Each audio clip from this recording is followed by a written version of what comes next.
Okay, good evening. I think it's 5:30. First action is a call to order is the West Fargo Planning and Zoning Commission meeting for Tuesday, July 13th. Second item is the approval of the minutes from June 8th. I'll move to approve.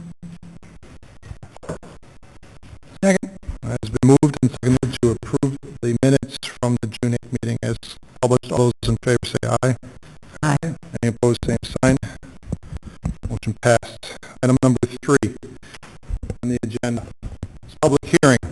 A21-25, Sunrise Acres Third Subdivision, a replat of Lot 3, Block 1 of Sunrise Acres Second Subdivision and rezoning from A Agricultural to R1E Real Estate District of Lot 3, Block 1, Sunrise Acres Second Subdivision and Lot 1A, Block 2A of Sunrise Acres Second Subdivision, 2656 Ann Street, in Cass County, North Dakota, Brennan Stabler Smeedshammer. Did I get that right? You did. That's a mouthful. Thank you, Mr. Chair. Good evening, Commissioners. This is to replat and rezone a previously subdivided lot into 2 lots for sale and development. The applicant has submitted an application for replat and a preliminary plat for property located in the city's extraterritorial, or ET, area, about 1.5 miles north of West Fargo city limits. The applicant owns a lot on the east side of Ann Street, which was previously used as a horse pasture, and proposes subdividing that lot into 2 lots for sale. Another applicant to the north owns a vacant lot on the west side of Ann Street, which was also previously used for horses. The applicants propose rezoning the properties to R-1E single-family dwellings to construct single-family dwellings. The area is within a special flood hazard area. According to the flood hazard layer firm, the majority of the property the applicant intends to build on is located in AE and has a base flood elevation of 899.1 feet. City of West Fargo floodplain development regulations will require the applicant to construct any homes or structures at 2.5 feet above base flood elevation. Any development will be required to meet all applicable federal, state, and local regulations as they pertain to the floodplain. And these regulations may have changed since the existing home was constructed. Attached to your packets is a firm map for this location, along with a preliminary flood map for reference.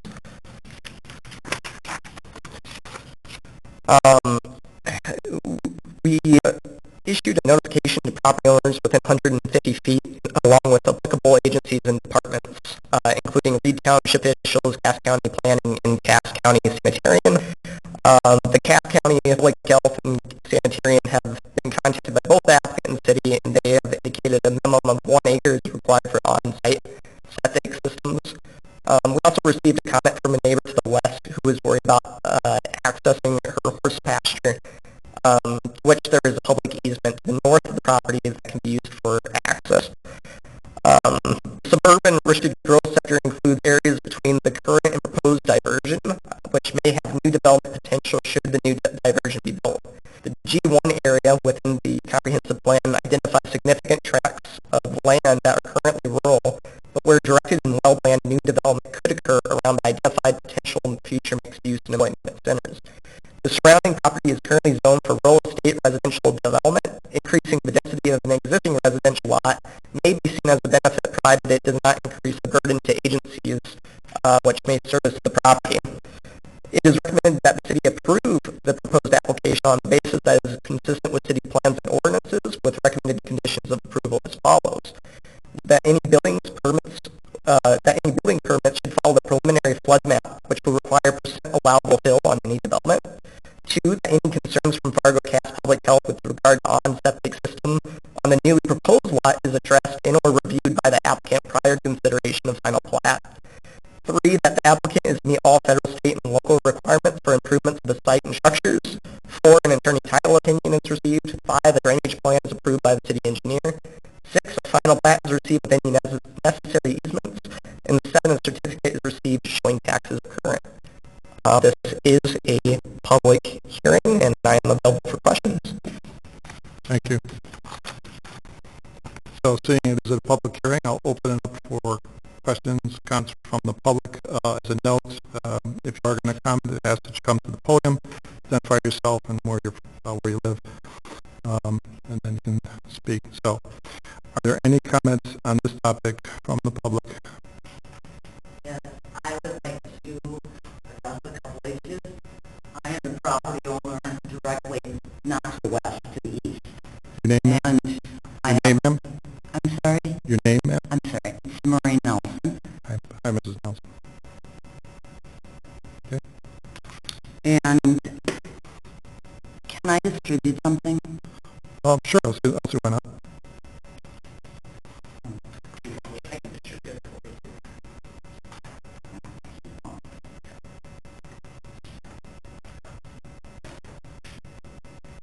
Is this something you've already submitted to our planners in the city?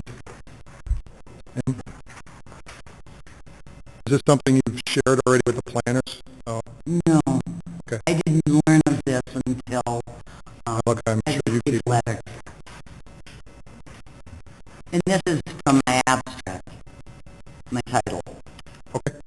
And it shows like 28th Avenue, although it's called 28th Street at different times. That adjoins, right now there's a shelter built there. I mean, if the property is up, I have no problem with my neighbor, because he's been a very good neighbor, turning it into residential property. It's just that I have no access. There is no access. It says that there's access through the north. There is not. 'Cause there's So, a, so that's the bushes there, and then on right where the line on our map shows 28th Street North. You're saying that is not accessible. there, that's the shelter belt, yes. And I have been, I mean, Clayton has allowed me to go across this property so that the shelter belt didn't need to be taken out. And the property owner, it's an LLC, that developer that's bought the property that used to be farmland. And he's said both to Clayton and to me that we cannot go out. There used to be a gate, and there is a gate there, but we're not allowed to use it to cross his property.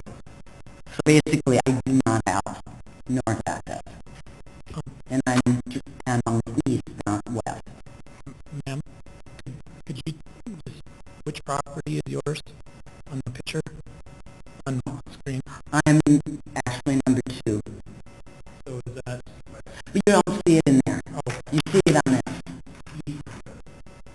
That is just like property that he's talking about. This is what, and when I called the office here and talked to them, I said, you know, what they're proposing doesn't show the 40-foot easement as it does on here, on the abstract. And that's my question. I mean, if the property is sold off, my neighbor sells off the property, there's a shelter belt there, who removes the shelter belt? So that I have access and it's not, I mean, landlocked.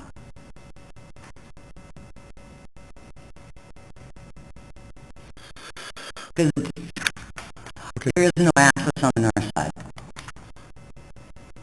No access on the north side. No. You're the number 2 in this. What you provide. Yes, I'm to us. number 2. You're number 2. The proposed rezoning is the number 3. Okay. John, do you have a copy?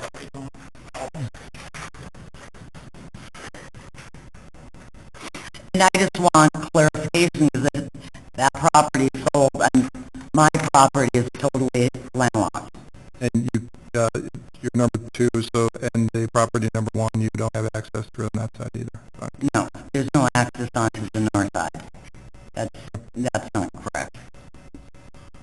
And it's always been just a gentleman's agreement that, you know, when I have to have something done on my property that I cross rather than in the allotted area, because there's a shelter built, I can't get to it. Okay. Thank you. Malachi, can you maybe give us a clarification on the point that you made? So if you look on the preliminary plat here, and I can scroll down to it as well, it does show the 40-foot public easement access to the north there for 28th. On this plat, it says 28th Street North. It's actually 28th Avenue North. But and there is a shelf belt, as you can see on the satellite I guess footage as well. That's to the north there as well. But that is where the easement access is. So, Yeah, but chief, the the point property owner, that there's trees there makes it inaccessible. How do we address that? I am not sure. And maybe John, our Maybe, city attorney, maybe our has a better insight into that. council can weigh in. Well, I mean, it is, the planning department has said it is an existing easement, so there's a legal right to run the street there, just there's physical obstructions, and so there's really, the city could in theory come in and demolish all the trees in the right of way and put some sort of access in there. I suppose as a condition of the replatting, you could require that the property owners petition for the trees to be demolished and a road to be put in, or you could make that some sort of a condition as part of the platting process.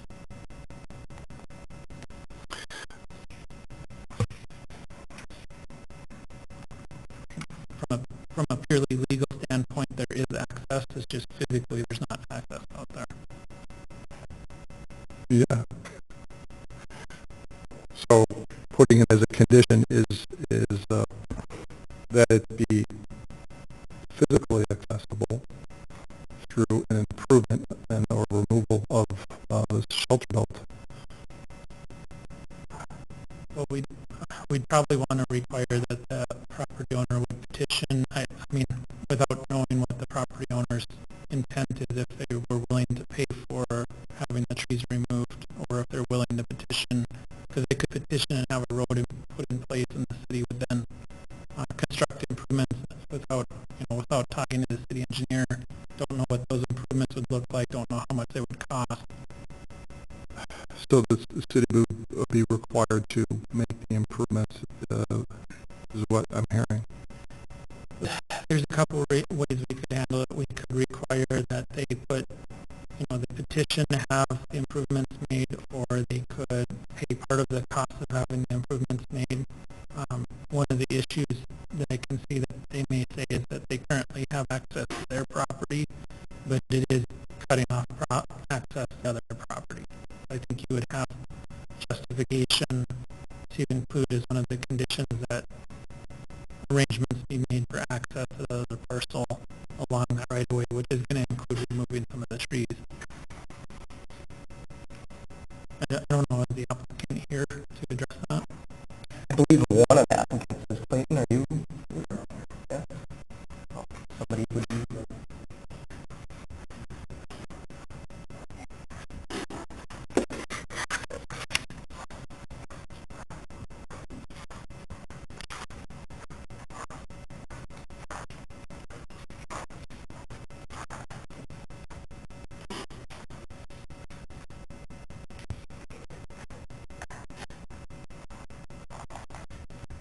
Yes, sir.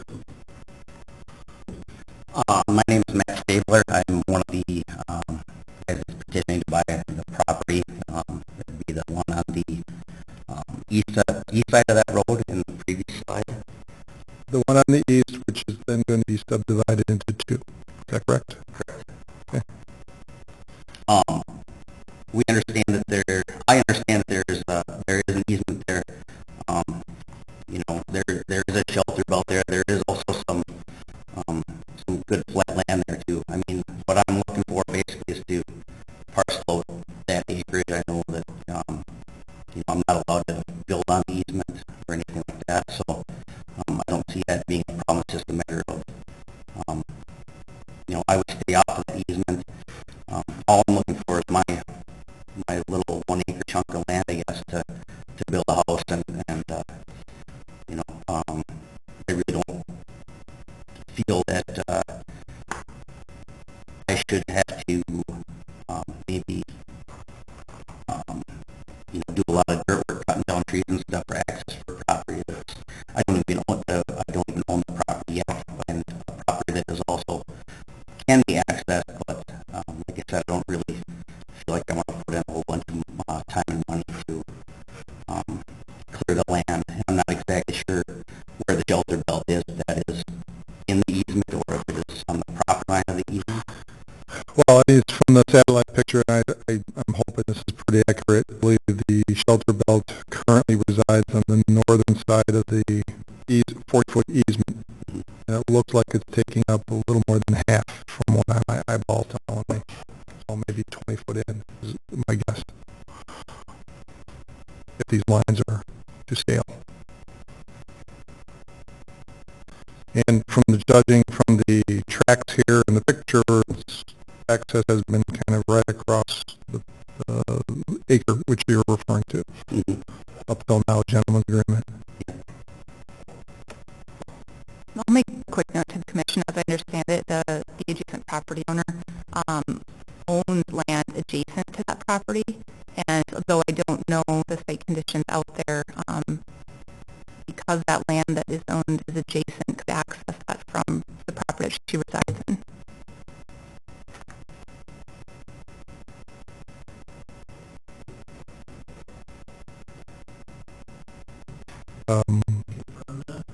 So, the property owner, so, and correct me if I'm wrong, but she also lives to the south of where her pastures, there's two parcels of property that she owns, so she owns one to the north, one to the south. The one to the north is directly adjacent to the one up here, and so potentially she could access the property to the north via her property to the south, where her residence currently resides at as well. Is that lot number 6 or 5? Is that what we're talking about here in the diagram? I believe it's number 6 is where she was at right now. Sure, right there. Or number 5. Number 5 is where she currently lives at right now. That would really change my analysis on that. That would not, if you own that, then you could go to access the other parcel without improving that road. But then, future, if she were to sell that separate lot, she doesn't have access. It's an inaccessible lot other than. I mean, it has legal access. It's just somebody's going to have to pay to have a tree there. And road improvements, you have to see do it every assessment out there, probably $30,000 to $50,000 per lot. If I were to guess. That's not in the city, is it? It's within the city action territorial district. Right, but the city would be doing the work out there, especially if it's not in the city. You could, yeah, it'd be unlikely that they would, but at some point somebody's going to request that the road does put out there.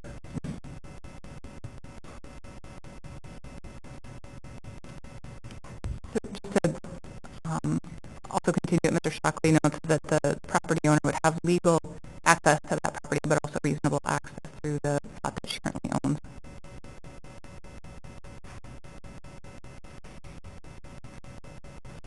Okay. As part of the application process, is it, they go out there and measure where the line exactly is? The surveyor is The surveyor has done that. We know how far the trees are from, I'm not sure on the trees portion of it, but maybe you go out and survey the property. you know, just by looking at it, I'm like, well, can you drive a car between the trees and where the actual property line is? That I can answer.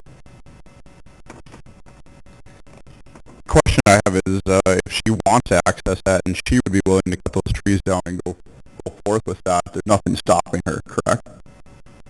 She'd probably need an agreement from the township and the city that it's already existing right away, so as long as we have the appropriate approval, yeah, So if she wants to access that lot from the north, she could hire somebody or do something to that point to gain that access. yeah, that's what most people that want, a road would do, even if it was in the city and the road constructed, you would petition the city and the city would do the improvements and especially if that's the home.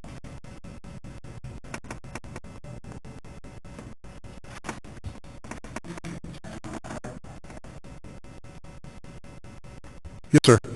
Currently, there are three accesses to that lot in question. In the past, there's a gate from her residential lot going north into it. There's a gate coming through my lot 3 east into hers, and that's where the guy that mows her hay comes through there. In fact, he just did last week. And then there's also a gate to the north where you can come in from the north. So there is access besides the 28th Avenue. And there's also a gate on the northwest corner of her lot going into 28th Avenue. So there's access there.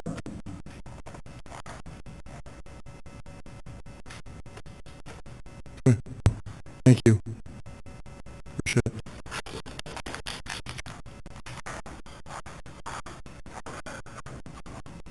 Are there any other comments from the public? Yes, ma'am.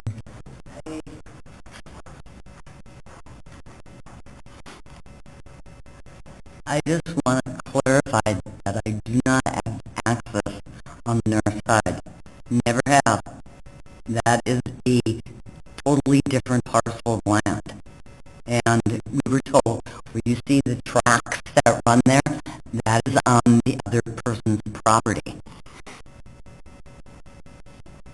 Okay. And to get an idea, the shelter belt is 25 feet, because I have measured it.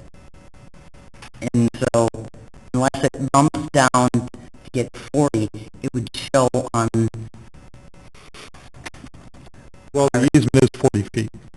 Right, and the shelter belt is 25 feet.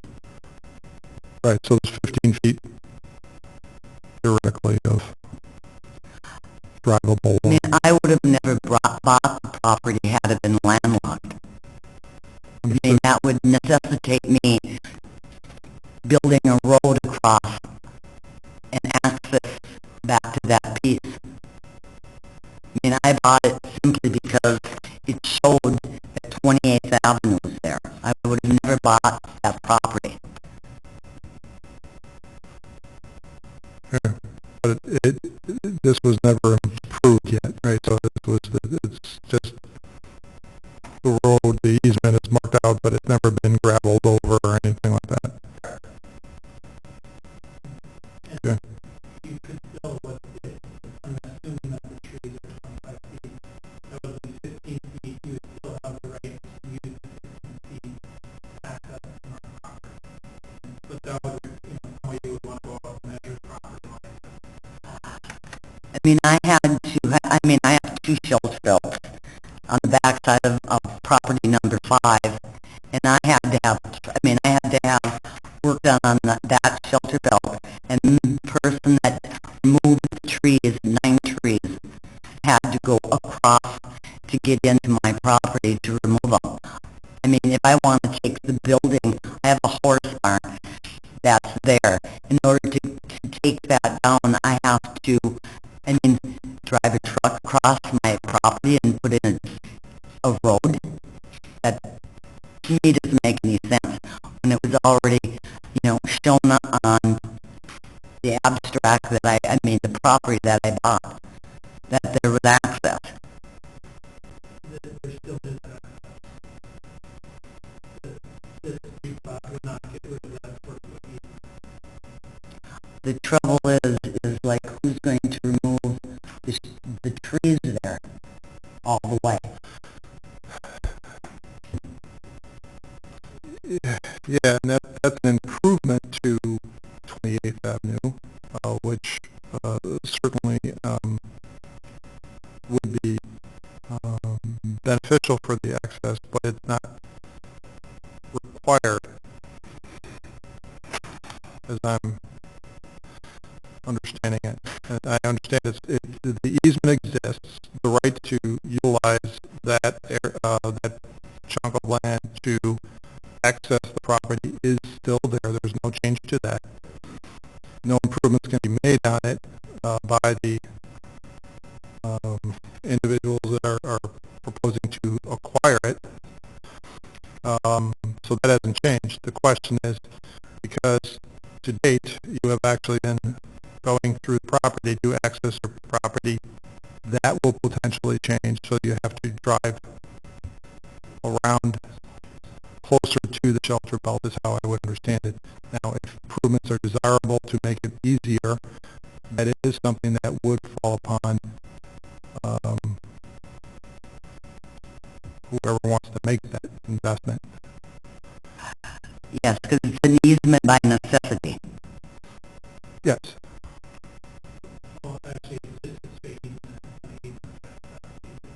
There's a difference in that? Okay.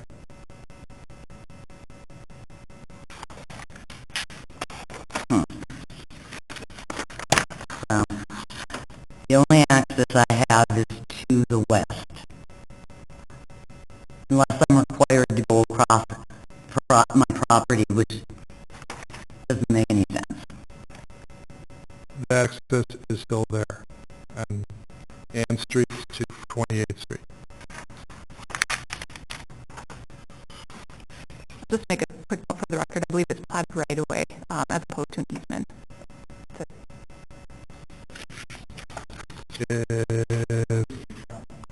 Difference is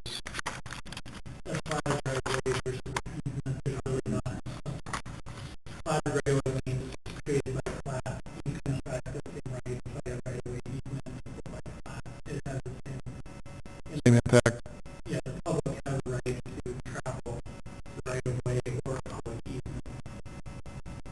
And this 28th Street, or Avenue, pardon me, is a public easement. And I think just for clarity, it appears that just on the map, and once again, somebody would need to go measure it, but it looks like there's a little bit of area just to the south of the trees that somebody can drive along to access the north part. Once again, somebody would want to go, measure out and make sure that they're efficient. And that goes for that last section of Ann Street as well, which appears to be just grass right now.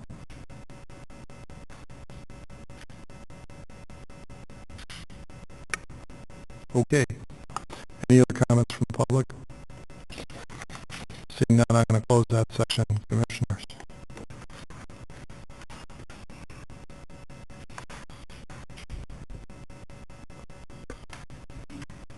Well, I'm going to confess to being confused at this point. It's not clear to me who has responsibility for maintaining an easement.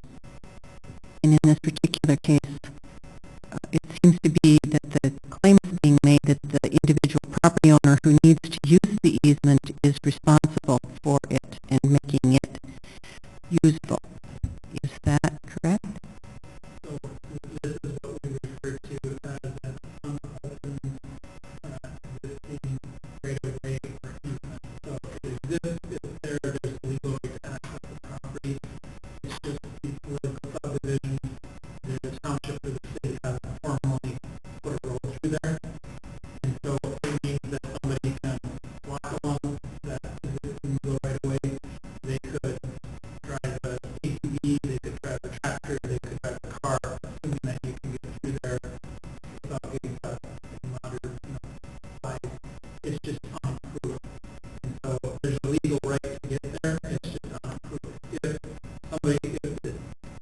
If you could open the right of way through a multitude of ways. You could, the political subdivision could decide to construct the road on its own, it could just put the road in, put the gravel in, or the property owners could petition for it, or they could get permission in some township. Farmers will request an open road and they'll go construct the road themselves. And so there's multiple ways that the road could be constructed. So there are no particular standards by which that easement must be provided. It's just a strip of land. That's all that's required. Well, and clarification is the platted right away, so it's already, it's there, it's legally accessed. Actually, all across North Dakota, there are 33-foot rights of way that exist on all mile lines, and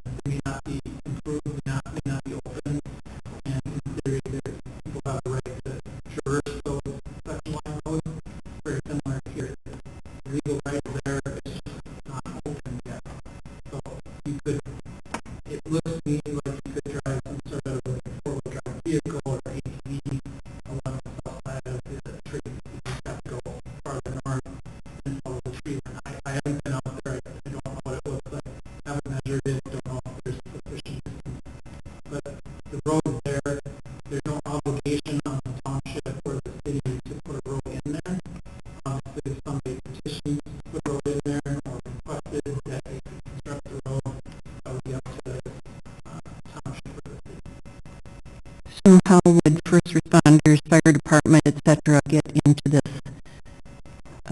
now landlocked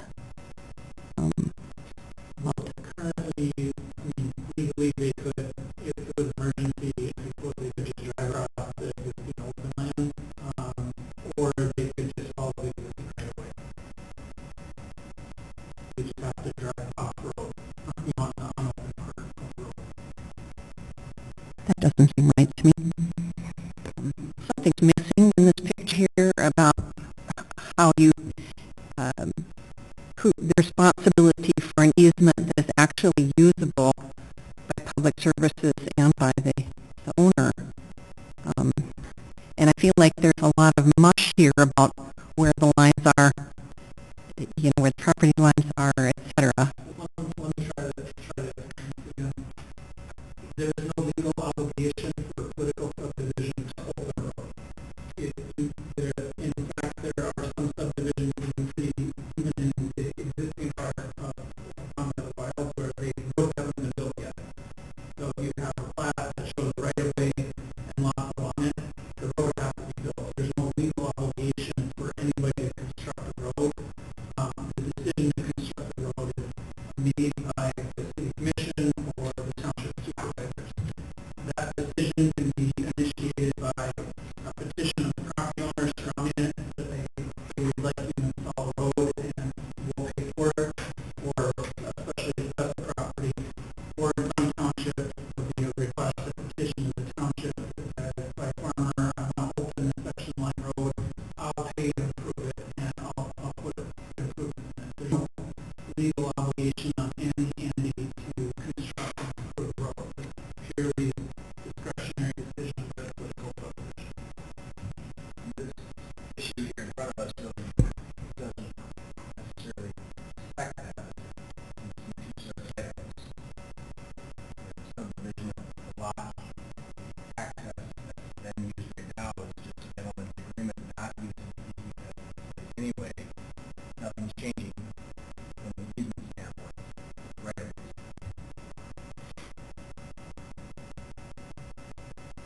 I mean, the current property owner of lot 3 could just stop granting access to that lot anytime they chose. So, from a legal standpoint, it's just right, right? You're correct. They could have at any time, owner 3 could have said, I'm not allowing you to use my property. And they would have to go north along N Street until they reach 28th Street North, and then head east. And follow just south of the tree line. So the decision here in front of us tonight is whether or not we're supporting the subdivision of lot 3, block 1. as well as the rezoning.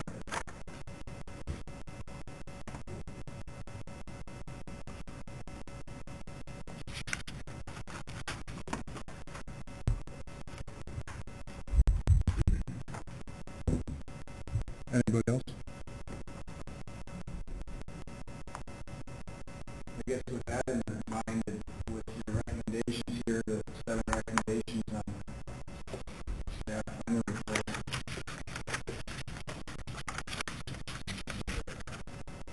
the access issues that may come back.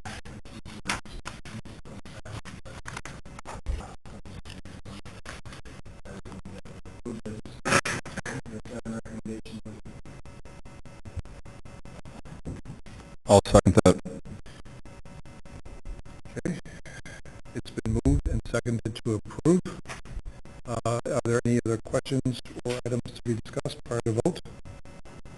I just make one comment about that it seems to me there was a problem with access prior to this request. So it isn't like nothing is, yes, it's true, nothing has changed, but there was a problem prior to that. And I think it's going to remain a problem. Oh, right. I think right. I would agree with that. I think that's the second item. The access along the platted right-of-way appears to be problematic with or without this replat issue. So that's where I can see that access thing coming back in some shape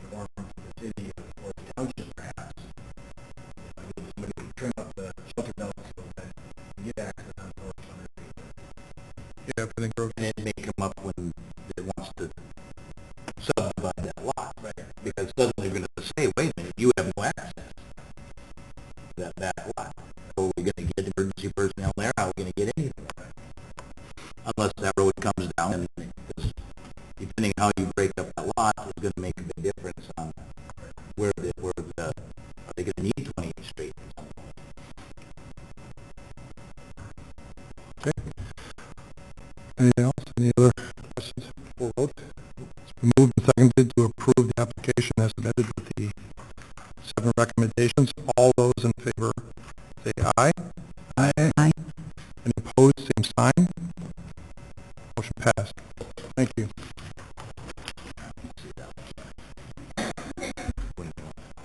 Item number 4 is the public hearing. This is A 21-26 conditional use permit above ground fuel tanks in a light industrial zoning district at 440 29 Court Northwest, Lot 10, Block 1 of Sand Hills, 3rd Edition, City of West Fargo, North Dakota, West Fargo Schools.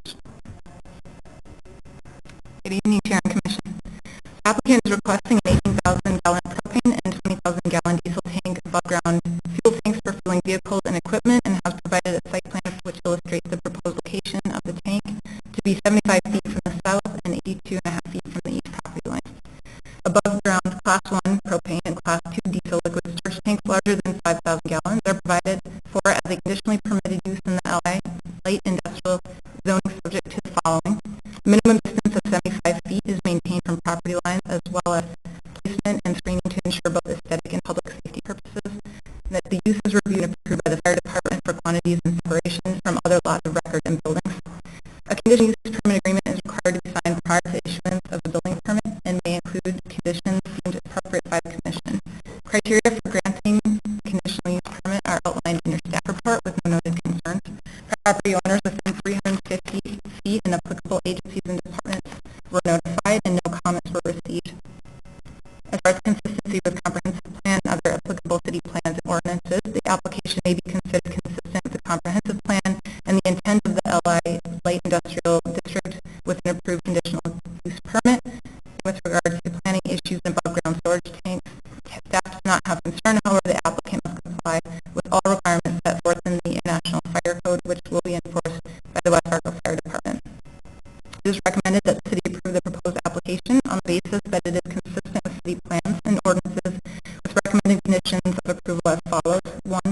West Fargo Fire Department inspects and approves finished project prior to filling and operating fuel tanks. And 2. A signed conditional use permit agreement is received. We did not receive any comments, or there were no outstanding items from the fire department. No noted comments. And the applicant is here. Should you have any questions for them? And that concludes that presentation. I'd be happy to answer any questions that you might have.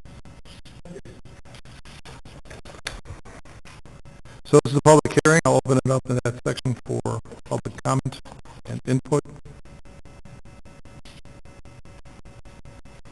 If there's anybody who wishes to comment, you can come up now. If not, we'll continue moving forward. Seeing none, close that section. Commissioners.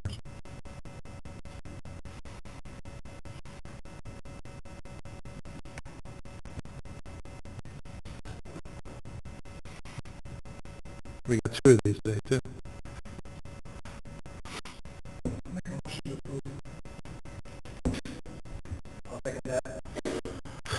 It's been moved and seconded to approve the application submitted with the 2 recommendations. Is there any other questions or comments prior to the vote? Seeing none, we'll vote. All those in favor say aye. Aye. Those opposed, same sign. Motion passed. Thank you.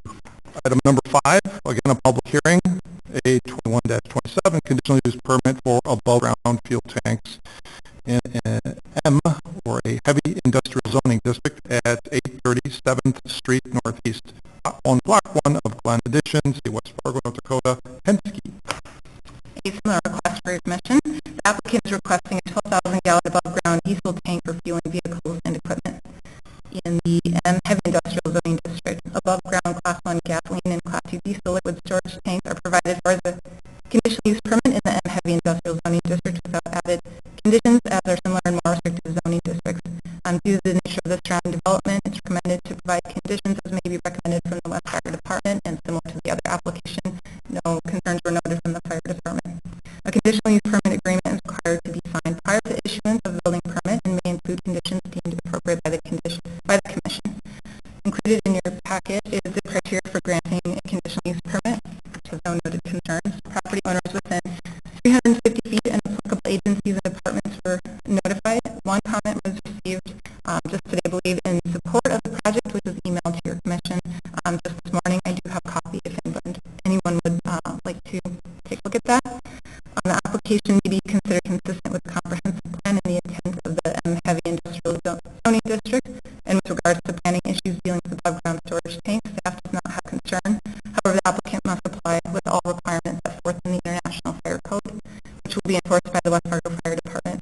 It's recommended that the city approve the proposed application on the basis that it is consistent with city plans and ordinances, with recommended conditions of approval as follows. The West Fargo Fire Department inspects and approves finished project prior to filling and operating fuel tanks, and the signed conditional use permit agreement is received. The representative of the applicant is here this evening. Should you have any questions, and this is a public hearing item, and I'd be happy to answer any questions that you might have. Again, thank you. This is a public hearing. We'll open up public comment on this topic. Does anyone wishes to comment or add questions? Any comments? Seeing none, we'll close the section. Again, Commissioner Marsh. Move to approve with the conditions we got. Two conditions listed. Let's see. Second. It's been moved and seconded to approve the application as submitted with the two conditions. Before vote, any other comments or questions from commissioners? Seeing none, all those in favor say aye. Aye. Any opposed, same sign. Motion passed. Item number 6, A21-28. Retracement plots for multiple dwellings as part of a mixed-use development on Lot 6 and 7, Block 1 of Eagle Run Plaza 9th Edition, City of West Fargo, North Dakota, Eagle Run Plaza 13th Edition, continued public hearing, conditional use permit valid. So we started talking about this already? I don't believe we started talking about it. There's a conditional use permit that'll be coming along later that's with us. We just used, I believe, the wrong terminology on the agenda. Yep, that's correct. So there is a conditional use permit along with this. So should your commission want to open the public hearing, however, staff intends this item to be at the following commission for further review. We do not have anything included in the staff report for the conditional use permit, but it was notified, which is why your commission would open a public hearing on it. Okay, so this portion is not a public hearing. Correct. And it's just the combination of the existing plots. Correct. Okay, thanks. So as previously noted, this is a combination of two existing lots into one for sale and development, for mixed-use development. The applicant, property owners wish to combine properties which have been previously platted for the purpose of building across lot lines and or increasing lot area to address district requirements. As part of this, they can submit a retracement plat provided the following conditions are met. These conditions include that no additional right-of-way is required or being established. There is no proposed or perceived need of public improvements as a result of the combination of the platted lots, and that lots to become combined are contiguous and under common ownership. The proposed retracement plat will not affect the property or use. The retracement plat will be given a subdivision name with a lot and block number, which will be a benefit to both the city and Cass County for administration purposes. With the retracement plat, there are no street, right-of-way, dedication, or park dedication requirements. Access is proposed at 33rd Avenue West, as well as cross-access easements at 32nd Avenue West, 6th and 9th Streets west from the original Eagle Run Plaza 9th Edition plat. Within a subdivision agreement for Eagle Run Plaza 9th Edition, each lot is required to include connectivity via sidewalk to the cross-access easements. A public hearing is not required for retracement, though the applicant may plat the property according to platting standards, and the plat must be reviewed by the Planning and Zoning Commission as well as the City Commission. We haven't received any comments to date, and property owners within 350 feet in applicable agencies and departments were notified. The plan envisions that the comprehensive plan for the City of West Fargo envisions that most mixed-use developments would occur in G4A core retrofit growth sector, which is where this piece of property is located in. The requirements to review development within this area of the CO Corridor Overlay District could provide oversight by the City Commission for development, which is consistent with West Fargo 2.0. Therefore, it is recommended that the City approve the proposed application on basis that is consistent with City plans and ordinances with recommended conditions of approval as follows. 1, an updated drainage plan is received and approved by the City Engineer. 2, an updated utility plan is received and approved by the City Engineer. 3, a signed final plat is received with any necessary easements. 4, an attorney title opinion is received. And 5, a certificate is received showing that taxes are current. As stated before, this is not a public hearing, as this is just for the combination of the two lots in question. Thank you. Commissioners, questions?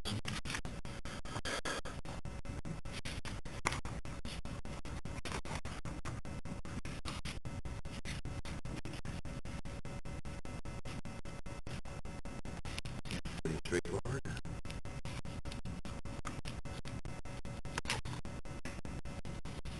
Take a motion. Been moved and seconded to approve the application as submitted. Does anybody have any other questions or things to discuss? Prior vote. Okay, all those in favor say aye. Aye. Any opposed? Same sign. Motion passed. And Chair, before we move on to the next item, I might note, because of the conditional use permit, happens to be on that same property, because it has been notified, to open up the public hearing, but to continue that public hearing. So the applicant has confirmed, would like this item to, be in more detail before the commission in August. However, it was noticed, and so therefore the commission, should probably open the public hearing in case there's someone here to comment on it. So that'll be another item, or are we, because this portion is of the, Yep, so you made the motion in the last item for the retracement plat. It is on the agenda, noted as, it's two separate applications, but because it's on one property, noted as one item, if that makes sense. no, but, okay. So we voted on the one for the retracement, but we should keep open the, For the conditional use permit for residential on the property. for mixed use. Yes.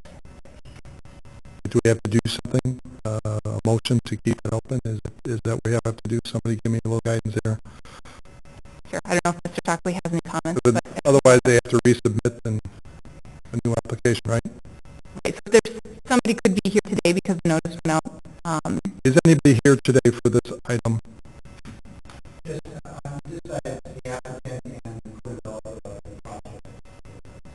Thank you, sir. Is there anybody else that had comments or questions because we had put it out? Or like that, we'll listen in if you wish. Okay, sorry if I skipped over something there. I don't want to.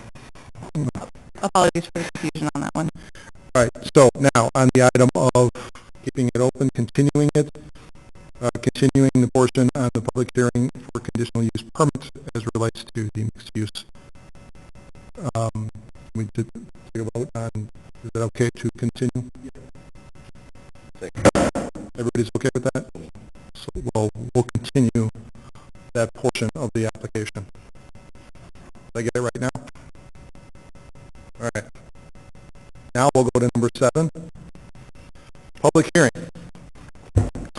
A21-29 Willow Creek Second Subdivision and rezoning from A Agricultural to R1E Rural Estate District of 3905 9th Avenue West, West Fargo, North Dakota. Auditors Lot 5 in the southeast quarter of Section 10, Township 139 North, Range 50 West, Cass County, North Dakota. Jamison. Thank you, Mr. Chair. So this application is to subdivide and rezone previously unplatted parcel into 2 parcels for sale and further development. The applicant has submitted an application for a rezone and preliminary plat for property property, which is located in the city's extraterritorial area, or ET, about 1.5 miles west of Fargo city limits. The applicant owns an unplatted parcel south of Willow Creek subdivision and is proposing to subdivide and rezone the property to R-1E to construct a single-family dwelling. The area is within a special flood hazard area. According to the flood hazard layer firm, the majority of the property the applicant intends to build on is located in Zone X. Any development will be required to meet all applicable federal, state, and local regulations, which may have changed since the existing home was constructed. Attached to your packets is the firm map for this location, along with the preliminary flood map for reference. The property is located east of the current alignment of the proposed Fargo-Moorhead diversion, which is depicted in pink in the image to the right, which you can see in this image up here. There have been concerns previously by Fargo Cass Public Health with regard to on-site septic systems being built on smaller lots into the floodplain. The additional fill required to build the home sometimes does not leave adequate undisturbed soil for placement of a proper drain field. The county sanitarian has been contacted by both the applicant and the city and has indicated a minimum of 1 acre is required for on-site septic systems.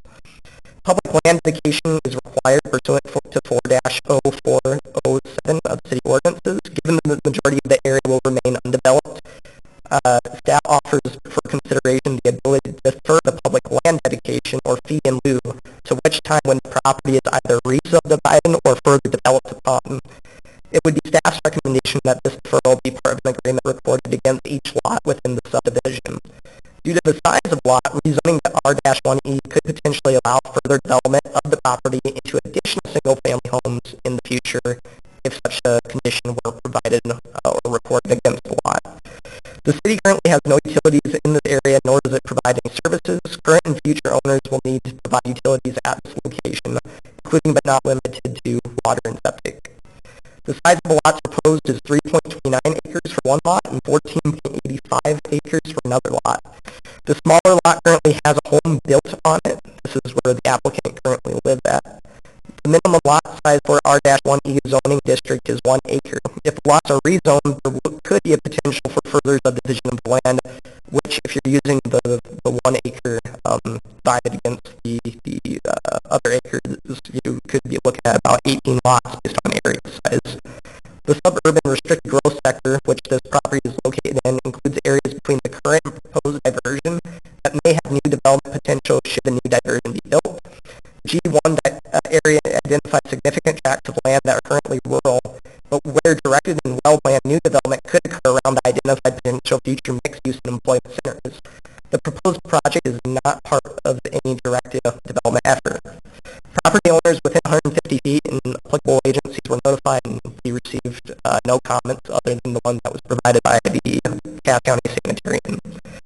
The suburban restricted growth sector, as mentioned before, includes areas between the current and proposed diversion.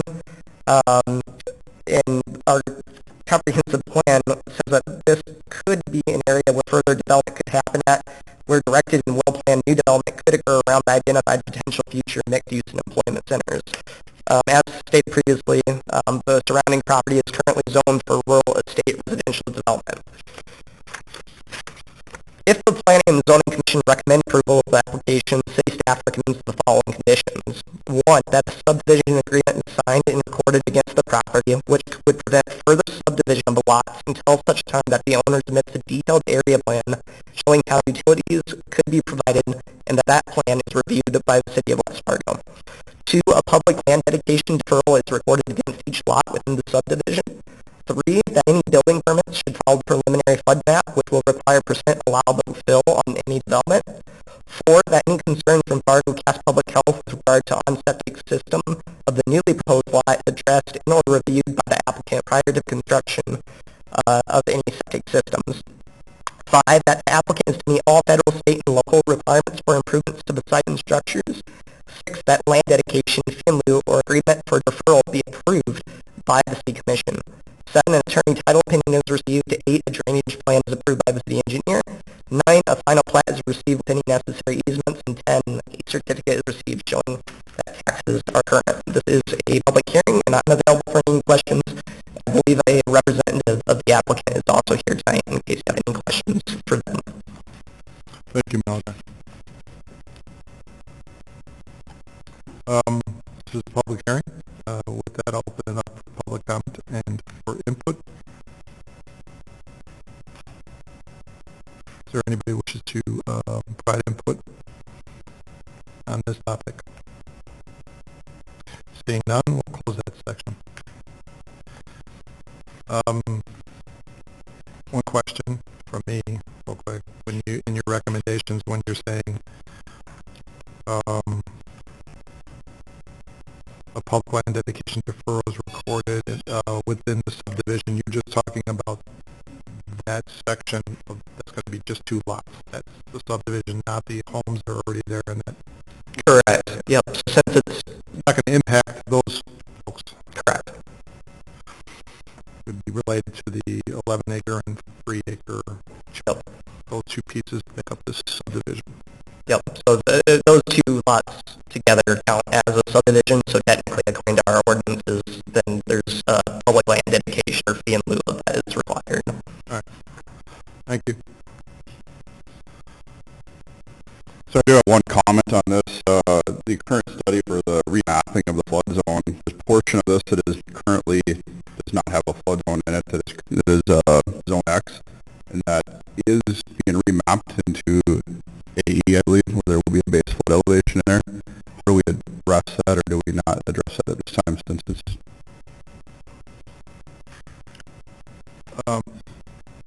So you're saying that the new map puts it in a That, more frequently flooded zone? correct.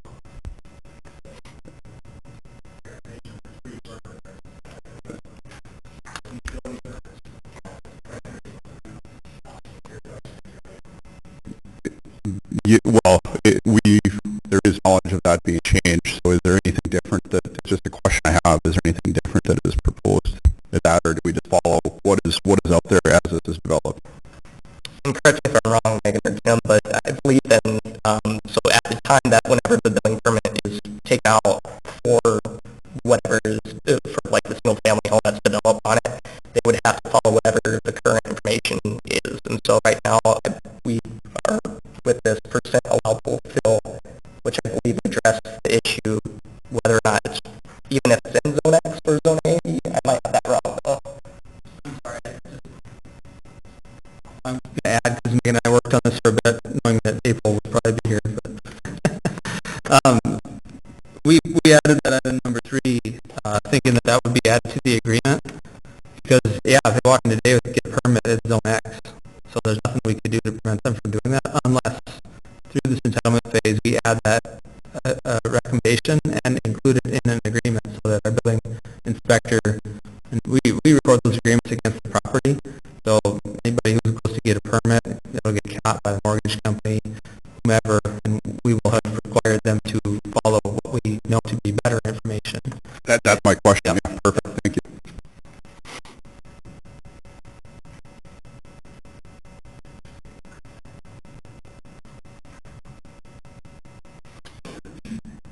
Any other comments, questions? Motions?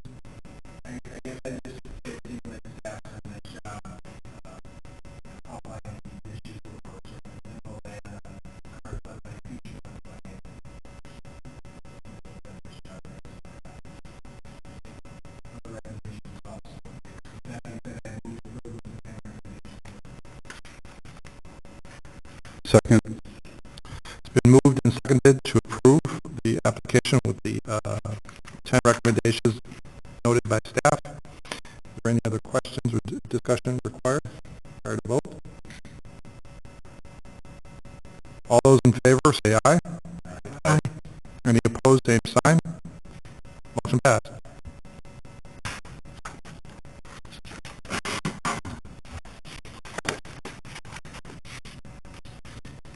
Item number 8, public hearing, A21-30, Christensen, 4th edition, a replat of Lot 1, Block 2 of Christensen, 1st edition, City of West Fargo, North Dakota, Graham. Thank you, Mr. Chair. So this is just a replat of the property for self-development. The applicant has submitted the application in the preliminary plat, which consists of splitting a parcel into two. When the property was platted and zoned to planned unit development, standards governing permitted uses and site development were determined to allow for development of the lots, rather than submitting applications for planned unit development amendments for each site. The proposed lot sizes will adequately meet yard requirements for development in the C-OP Commercial Office Park, as well as the the CO Corridor Overlay District and CO-I Interstate Corridor Overlay District regulations. Under Section 4-431.5.2, there's a higher construction standard for areas in the CO Corridor Overlay District, which would require the applicant to submit site and building plans to the Planning and Zoning Commission at a later date for approval prior to the issuance of any building permits. Access is proposed to Christensen Drive West. The proposed replat does not affect any existing public easements or rights of way. Applicable agencies and departments were notified, and we haven't received any comments to date. The proposed application is consistent with city plans and ordinances, and it is recommended that the city approve the proposed application with the following conditions of approval as follows. 1, an updated drainage plan is received and approved by the city engineer. 2, an updated utility plan is received and approved by the city engineer. 3, a signed final plat is received with any necessary easements. 4, an attorney title opinion is received. 5, a certificate is received showing taxes are current. And 6, uses and development standards would be according to the PUD standards for Christensen First Edition. Thank you. Thank you. This is a public hearing. Is there any comments from the public on this topic?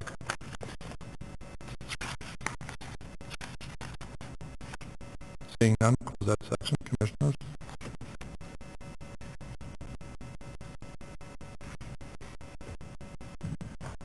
I did have one question on the access. It's that, since it's two lots, the one's going to be pretty close to where it goes on Cheyenne. Our engineers are comfortable that it's going to be okay.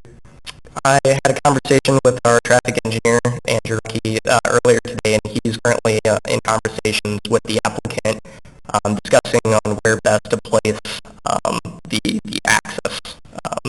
The applicant would like access to be as close to Cheyenne Street as possible, but under current city ordinances, and access to Cheyenne is, I believe, only available at every 380 feet, I want to say. And so I'm not sure if they'll be able to get access as close as they want to be, but it's currently a conversation. Across from where that rental storage place is, right? Correct.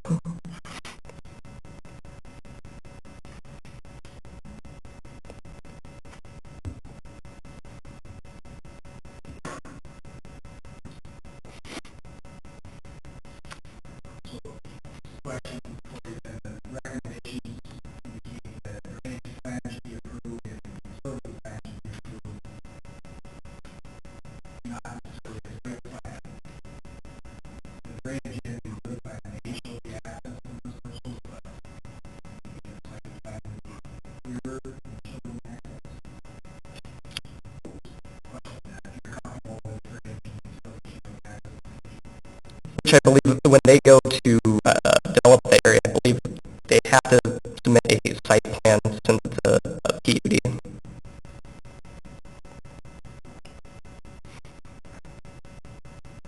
Just to clarify, then a site plan would come back to this body at that point. So, right? yes, it would have to come back to Planning and Zoning Commission as well as City Commission at a later date for approval prior to any building permit being taken out or any sort of structure being constructed. And that's also due to the fact that it's within a corridor overlay district as well, which has to meet those higher design standards. Okay.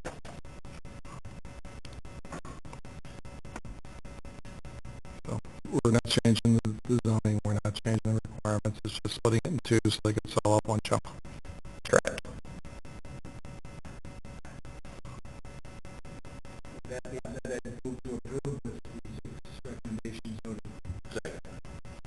It's been moved and seconded to approve the application as submitted with the 6 recommendations. Is there any other questions or discussion required prior to vote? All those in favor say aye. Aye. Any opposed, same sign. Motion passed.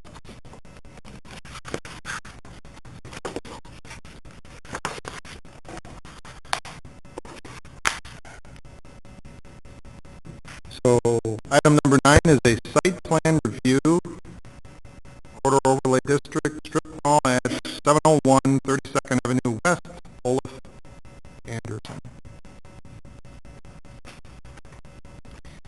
Thank you. This application was received in order to construct an 8,000 square foot single-story structure for use as a strip mall for the chiropractic clinic. Under section 4-431.5.2a, there's a higher construction standard for areas within the corridor overlay district requiring the applicant to receive approval of site and building plans prior to approval of a building permit for those areas along Cheyenne Street between Interstate 94 as well as 40th Avenue, in this case 32nd Avenue west of Cheyenne Street. Building construction standards under the corridor overlay district limits light commercial properties to no more than 30% metal or fiberglass on all walls fronting a public street, provided it is coordinated with the architectural design. The building is faced with a combination of stone, brick, glass, wood, metal panels with non-metal materials facing the roadways, and which exceeds our standards. Setback and landscaping appears to be more than adequate. Under the original subdivision plat, a requirement for sidewalk or multi-path connectivity within the subdivision was conditioned for approval and addressed with an assigned improvement agreement. The applicant has submitted a plan showing connectivity to the 32nd Avenue West multi-use path via sidewalk along the east side of the property. Required parking for this area would be 1 space per 200 square feet of gross floor area. 40 parking spaces would be required, and the site plan shows 40 parking spaces. Information that has been submitted shows that the city plans and development requirements can be met provided any exposed metal or fiberglass on all buildings will be limited to no more than 30% of any wall which fronts the public street. The submitted information shows that city plans and development requirements can be met. Staff recommendations to approve the site and elevation plans for submittal to the City Commission with the condition that all provisions of the West Fargo City ordinances are met to ensure sufficient review is provided for building inspections and other departments, as well as condition that sidewalks are reviewed by the engineering and planning departments. This is not a public hearing. I'm available to answer any questions. Thank you. So it sounds like there is no exceptions or anything being requested here. Everything Correct. They provided adequate information indicating that the materials facing 32nd Avenue are no more than 30%. And they are showing sidewalk connectivity on their site plan.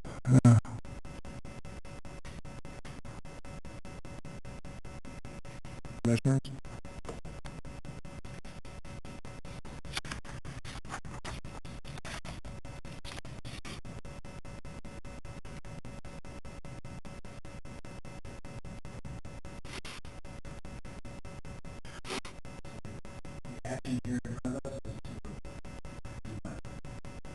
Approve the site plan and building plans. Recommend approval to the City Commission.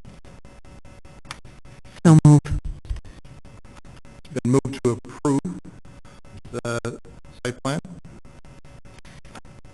Anyone second that? I'll second that. Moved and seconded to approve the site plan. Any other discussion or debate required? Go to vote. All those in favor say aye. Aye. Any opposed, same sign. Site plan is approved.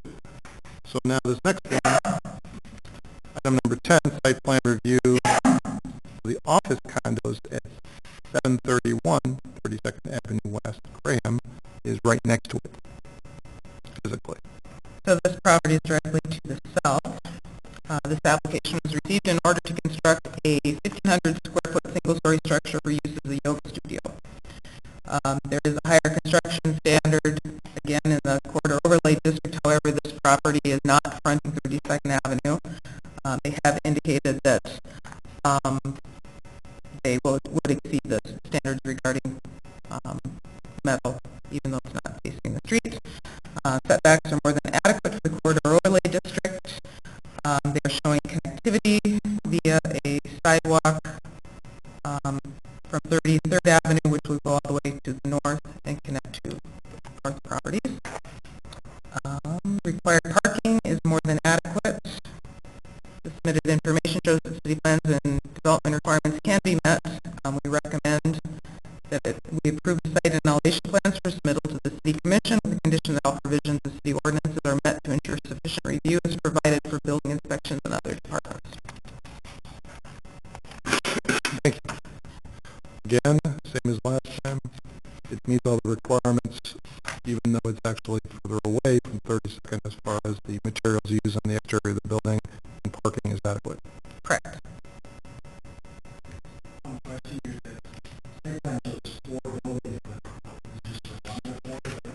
So at our last meeting, we recommended approval of a replat. This property is being replatted currently into 4 lots. They will have to come back for site plan review for the remaining 3 lots.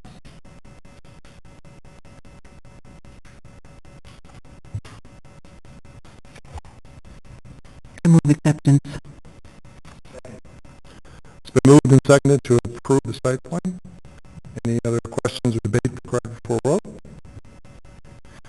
All those in favor say aye. Aye. Any opposed, same sign. Site plan is approved.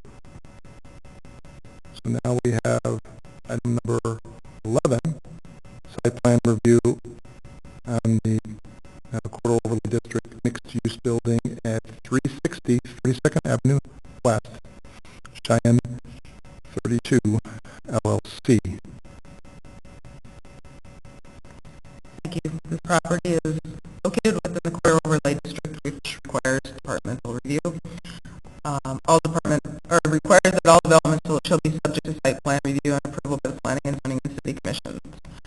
Higher construction standard is required within the Corridor Overlay District. Any exposed metal or fiberglass on all buildings shall be limited to no more than 30% of any wall which fronts a public street, provided that it is coordinated into the architectural design. Initial drawings of the building addition show it will be constructed of fiber cement, metal wall panels, and glass, which would exceed our standard. The submitted site plan shows a 7-story mixed-use building with underground parking, 2 stories of commercial, 2 stories of apartments, and 3 stories of condominiums. Setbacks for the building are more than adequate for the EMU, Entertainment Mixed-Use District. Landscaping will need to meet 4-449A of the city landscaping standards prior to issuance of a certificate of occupancy. In terms of parking, a parking study is currently under review for the entire plaza and will require separate approval by the City Commission. The submitted information shows the city plans and development requirements can be met. Staff's recommendation is to approve the site and elevation plans for submittals to the City Commission with the condition that all provisions of city ordinances are met to ensure sufficient review is provided for all building inspections and city departments. Thank you. This is the same as the other ones. Commissioners, so this building here is going to look the same as the other 2. It's within the Lights development. It's the last building to the west. This is the hockey arena. This is the plaza. So this building right here. Just a comment, isn't this building under construction already? They were able to receive a foundation permit, but they have to go through the review process for the facade, and the parking study has to be conducted, and they have to provide parking, make sure they provide adequate parking. I think it looks good. It's going to blend with everything and be fine. I just wonder if, things ever taken off, and this is kind of after the fact. But.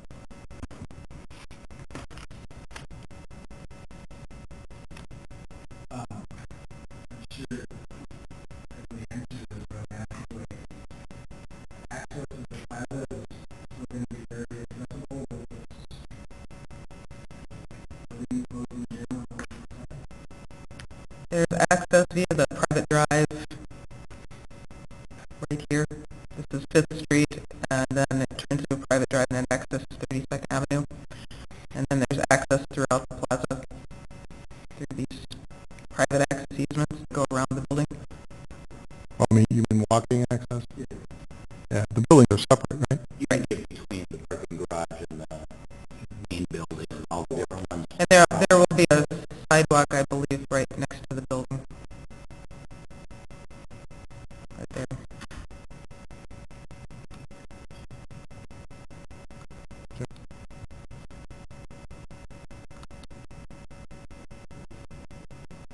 Other than the timing. I move to approve. Been moved and seconded to approve the site plan. Any other questions or debate prior to vote? All those in favor say aye. Aye. Those opposed, same sign. Site plan is approved. All right, item number 12, Elmwood Court Fourth Detailed Development Plans. Thank you. This property was replatted last summer by the West Fargo Park District to allow construction of a service road for access to Elmwood Park onto Lot 1 and to prepare Lot 2 for sale and future development. At the March 9th meeting, the Planning and Zoning Commission recommended approval of the rezoning from public to PUD and concept plans of the property subject to conditions, which include a condition that the developer meet with the neighborhood. Concerns of adjacent neighborhood are given due consideration.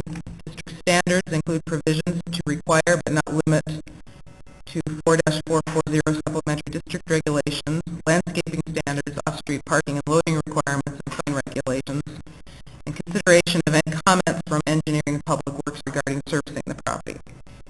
On June 22nd, the developer met with area property owners virtually with presentations at 4:30 and 5:30 p.m. A summary of the meeting is included with your staff report. They have submitted a revised site plan showing 4, 5, and 6-unit attached single-family dwellings. The apartment-style buildings that you reviewed before were removed and changed to an attached townhome style of structure. Typical style would be a 3-level split with a tuck-under garage. Detached garage structures, which were also shown on the previous plans, have been removed from the project, and the unit count on the site was also reduced from 36 units to 28 units. The applicant has also submitted proposed district standards as R2 limited multiple dwelling with a modification to the front yard requirement and encroachment of uncovered patio decks in the side yard to the units on the north. Access is still proposed via the existing Park District road to the west of the property. The proposed district standards, as mentioned, are R2 limited multiple dwelling with consideration of the proposed front yard setback of 20 feet from Cheyenne Street. The applicant is also proposing for uncovered porch decks to extend 10 feet into the side yard. Section 4-443 exemptions to yard height requirements in part notes that uncovered porches and uncovered steps to building entrances, uncovered patio decks, and uncovered balconies may extend up to 3 feet into any required side yard. The updated site plan was forwarded on to property owners within 150 feet. Staff had only received one inquiry with no noted comments at the time the packet was sent out to commissioners. Since the agenda packets were published last Friday, a couple emails were received today from property owners, which were forwarded on to commissioners, the developer of the Park District, with concerns regarding rental versus owner-occupied structures, increased traffic, safety, suggestions for alternative park uses. A petition was also received from area property owners as well. It is recommended that the city approve detailed development plans on the basis that they are consistent with city plans and ordinances, with the recommended conditions of approval as follows. Review and approval of the proposed district standards. District standards include provisions to require but not limited to supplementary district regulations, landscaping standards, off-street parking and loading requirements, and sign regulations, and that a signed plan unit development agreement is received. This is not a public hearing. I believe a representative of the developer and the Park District are here, and I'm available to answer any questions. Thank you.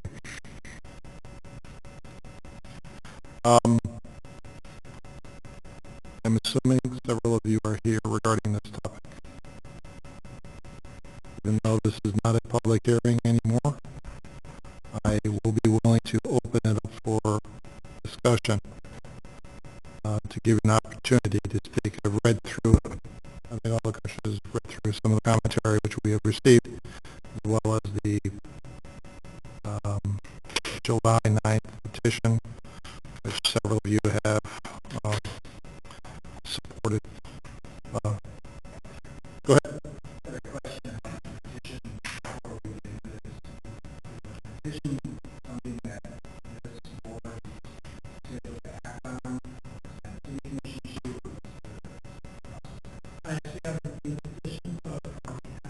So there's a group of individuals that have petitioned to reverse the zoning change, which we have already submitted a recommendation in support of to the city commission, which has not yet been acted on. What we're discussing today is the site plan, which would go with submittal on this rezoning to the city commission. I believe in August is when it's targeted. Potentially, the city commission would hold a public hearing on August 2nd. Under the ordinance for the rezoning, if more than 20% of the area of property owners protest the rezoning, the city commission would need a supermajority vote. So 4 out of the 5 city commissioners would need to vote in favor of it. So we received that information today, so we forwarded it on to you, but I believe the petition is intended for the city commission, indicating which property owners are protesting it, and we would need to look at the percentage of property owners protesting prior to the city commission hearing. So just to make sure, being clear to all the folks here, this group in March had submitted the approval for the rezoning of the spot already, and that's now moved forward to the city commission. Before they voted, we are requiring that some more detail be provided to clarify the end result, which the proposed developer has submitted here in this, and which is what we're discussing now. Can I ask clarification? It was my understanding that we approved the POD with the conditions, one of which was concerns of adjacent neighborhood are given due consideration. So that was part of our motion. And that the ordinance requires that a detailed plan come back for approval, and then that all goes on to the city commission. So I don't believe it's gone on to the city commission yet. It will. This, but it will if this is approved. Right? Yes. Okay. I understand it. That's great. We get and they made, as Lisa had pointed out, several changes to what they had originally submitted to now, with the changes in the density and things like that, to address the at the time noted concerns, as well as meeting with the surrounding areas. So,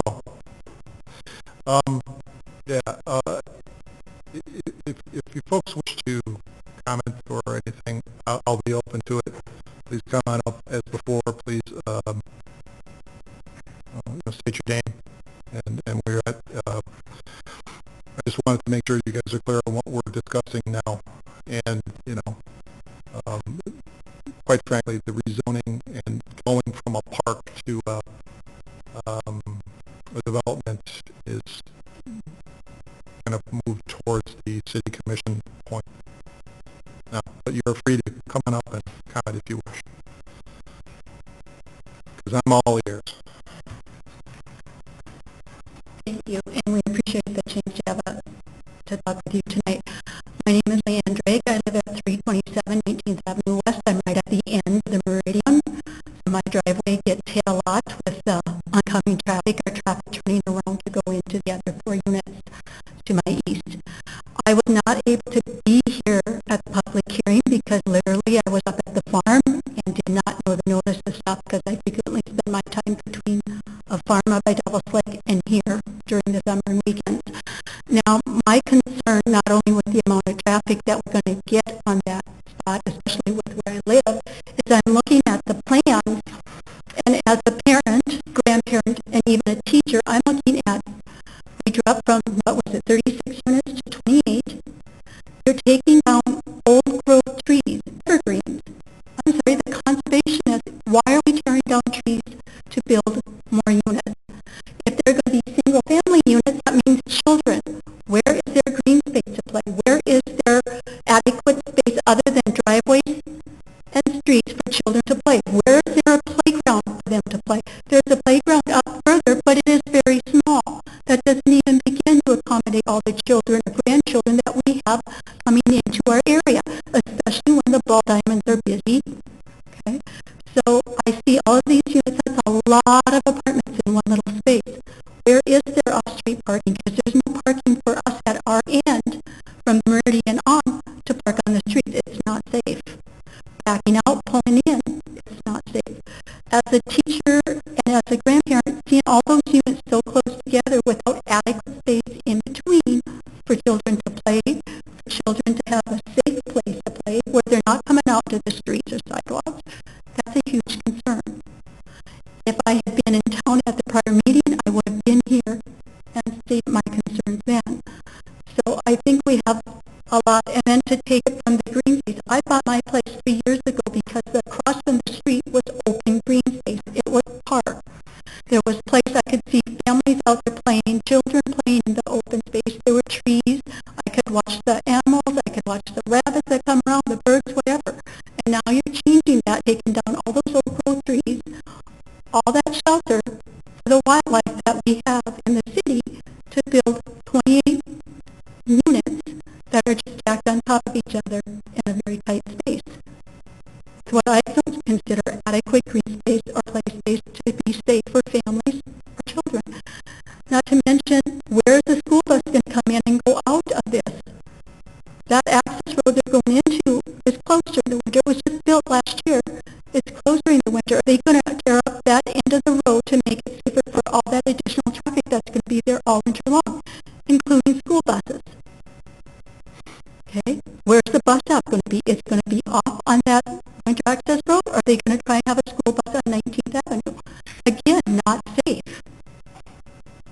So my concern is the safety, the zoning to be all these apartments. I'm sorry if I would have had my mail in more in a timely manner and started going back to this March and realized that it was just going to be a few houses out there, that they were going to do track apartments that are going to be 28 units in that small space. I would have been in here sooner. So that's on me. But for safety concerns, taking away our park space where kids and families play, that's a huge concern. And then not seeing adequate, what I can see is adequate green space or play space for all these single families. Where are they going to play? Where are they going to be safe? Where they're not in the street or in their driveways playing. So any parent or any grandparent here will understand what I'm saying. And I'm hoping that we can go forward and rezone this to a more appropriate family-friendly venue that's not 28 individual family units in a very small space while we tear down old growth trees and shelter belts. Thank you.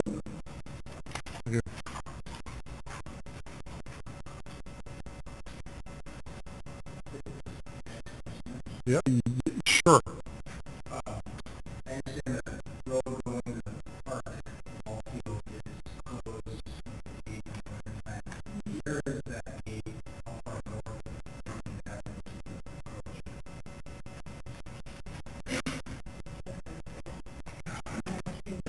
Evening, Commissioners.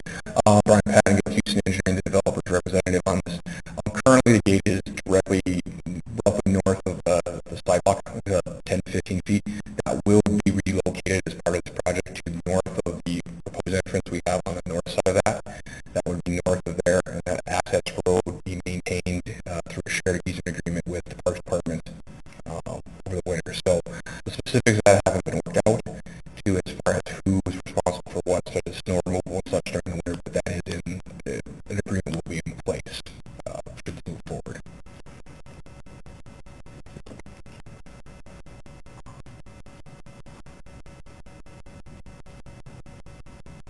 Hello. Hi. My name is Teresa Schuster. I think, sorry, I'm nervous. I'm up here because this is intimidating. We don't most of you received an email from me, probably forwarded this morning. Maybe Megan. My biggest concern, well, I have a few, but I think that road that we're talking about, I don't know roads, but I would have to say if you drove on it, if anybody has, it's not your typical road. It's blacktop, which I think a lot of roads are.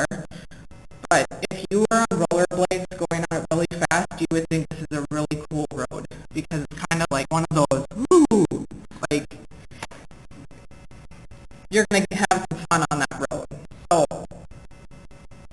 I don't know who did the road, but it probably is not going to hold up. It's going to need work eventually. Yeah, buses, the traffic, when you go behind, I think, these ladies' houses, not going to hold up. So I talked to another neighbor because I couldn't attend June 22nd, and she said somebody was representing whoever is building. I don't know. Is the Jerdal Homes at the building? Is that the rumor we're hearing? Okay. So whoever was representing them on June 22nd had said, the question was asked, she said, why are these homes, or why is this going to be a rental unit and not homeowners? And they couldn't answer the question. Well, we can't specify. That's not something that you can require. Rental versus ownership. That is not a Okay. legal to require that. So she had said that Maybe why she didn't get an answer. was representing that it had something to do with that road, because mortgage companies won't give mortgages when a road is like that. So, I'm sorry, I'm just going to keep going. My question is, if the road is that bad, who's going in the city going to prepare it to become a legal city road? Fair question. I believe the gentleman addressed it. That still has to be worked out as far as the improvements and then the future maintenance of that road, since that is required for access. That's how I understand it.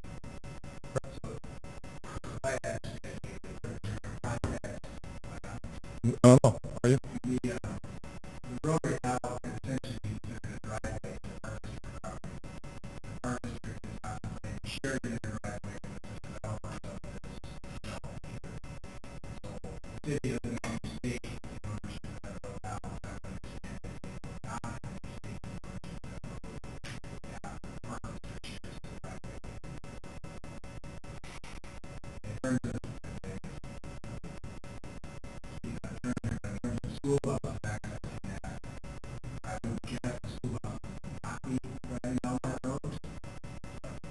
So what about, like you asked the question earlier, ma'am, about somebody else, what about medical personnel? So is that road not used for medical? What if there's an accident at the playground that's deeper into the park? It's a road, so nobody can use it because it's not city.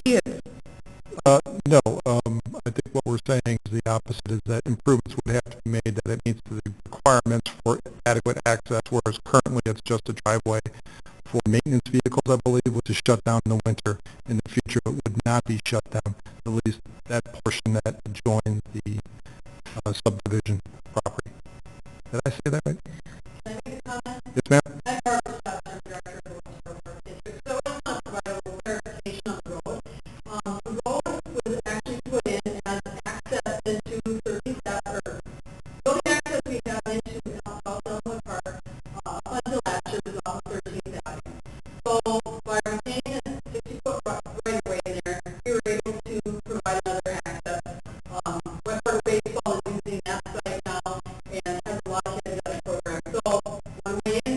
They went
but that is the road that these homes will use to get in and out, correct?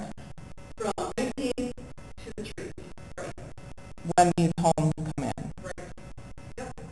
We had no other access to it, and the park district wouldn't be there. Which they paid assessment to pay for that, and also to share the maintenance costs, for maintaining that road so they can access the property. That was always the intent to be out. Thank you for the clarification. Yes, sir. Drew Wilson from 339 19th Avenue West. So I know the focus here is on what the matter at hand is. So this decides to push forward. I've got a strong feeling I think the commission will vote on that. But as far as some things that I think a lot of people would like cleared up, even though most of us disagree with this, are snow removal, some various things like that, things that do prevent, which is already an issue now, I think, with snow pile up on that corner of the street, even though it is an emergency road. Where is all that going? Is the intention to haul that out? Is it, how does that work? And the other question I would like to clarify right now is, I know you said improvements to the road. The improvements, I think, in terms of the city typically means special assessments, and that special assessments would be paid for by Thorough Custom Homes. Or does that get passed on to the neighborhood down the road? This is still, it's a private driveway, though, isn't it? It's going to be private, so the city's got no business with it. If our council could maybe weigh in. And Mr. Chair, it would be a private driveway, much like the development just to the west of the property. That's a private development. School buses, fire engines, ambulances all have access to residents. So very similar, there's private drives throughout the city that allow access for people to drive in and out. It's my understanding there would be an agreement with the developer and the park district regarding easement and maintenance and snow removal for that road.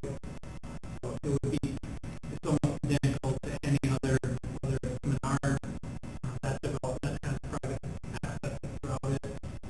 We have multiple other types throughout the city with private access to the shared easement. And would that be assessed to the general area? No, it would be the cost in that development. Correct. I'd like to clarify that, yeah, all the access was on the internal of the site, and all the utilities for the internals of the site would be a private development project, so there would be no special assessments assessed to the general public. That would be paid for by the development. And again, yes, the snow removal and stuff would all be taken care of privately. The specifics of that obviously would have to be worked out as far as where they're storing snow, removing it, how they're doing that. The intent is it is going to be managed professionally by a management company on this parcel, but they do manage other properties with. So there is going to be a professional management company that takes care of snow removal, one maintenance, that kind of thing, and agreement. In regards to some of the concerns about emergency access, the circulation roads are designed to meet IFC, International Fire Code, and the Fire Code compliant access for widths and developments and stuff as far as that. As far as the parking, you can't see it on this because it doesn't show up on these site plans very well, but they are tucked under garages. Like I said, they're typical three-level splits where you've got basically a bedroom above your garages, and then you've got lower level half basements, and then you've got yours. So like I said, they're typical three-level split, but instead of being either a single unit or a twin home, they're 4 or 5 units attached, so they're more common walls versus that. So that's the style of development. I believe we have included some plans in the packet along with that, and images of a similar product that was developed in a different part of town for that. So that's just to sort of clarify some of that questions as far as that goes in regards to that. The was there anything else on that?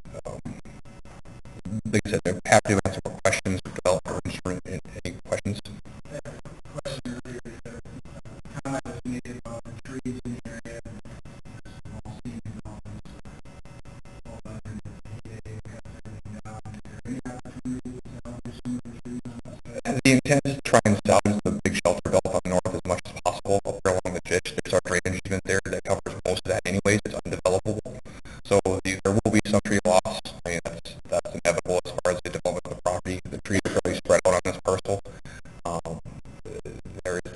to plant more trees and landscape development standards. Obviously, we have to bring that back for site plan approval for the final plans for building permits. But yeah, the intent is not to try and clear cut it, just go in there and clear cut it. The intent is obviously to preserve what trees they have that has benefit for the property as renters and attractiveness of the property and the parcel itself.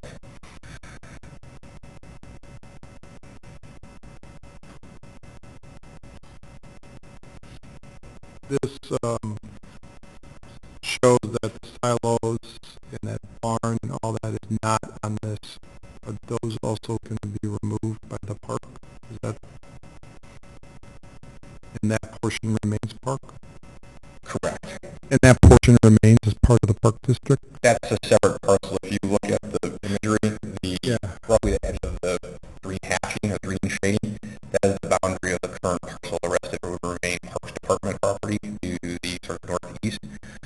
And along the river, and that remains part of the park district, and then will be connected to the rest of Elmwood? Yes, we plan on making a connection that northeast corner from Shining Tree Not that it's that important, but are you going to be doing like some kind of bike path or something there? Or what? It'll be way back, yeah. Just curious, sorry. We'll probably have conventions along there and nice sitting area. We don't plan on doing events or anything like that. And the path on the west side from 19th into the park also stays around now. So those will eventually kind of join up. we'd like to clarify and make another point, and that's just that it's hard to see on this imagery on the PDF shown, but there is a 100-foot building control setback line from the riverbank that allows no construction of permanent structures on that. So the majority of the park's parcel is actually unbuildable by engineering standards because of riverbank stability concerns along the Cheyenne River. So there's actually a 100-foot setback, which it's roughly the southeast corner, it's roughly the edge of the property, give or take. It kind of bleeds away a little bit as you go up, but the majority of that park's parcel is completely unbuildable and undevelopable because of that requirement that is there. Okay. Thank you for that.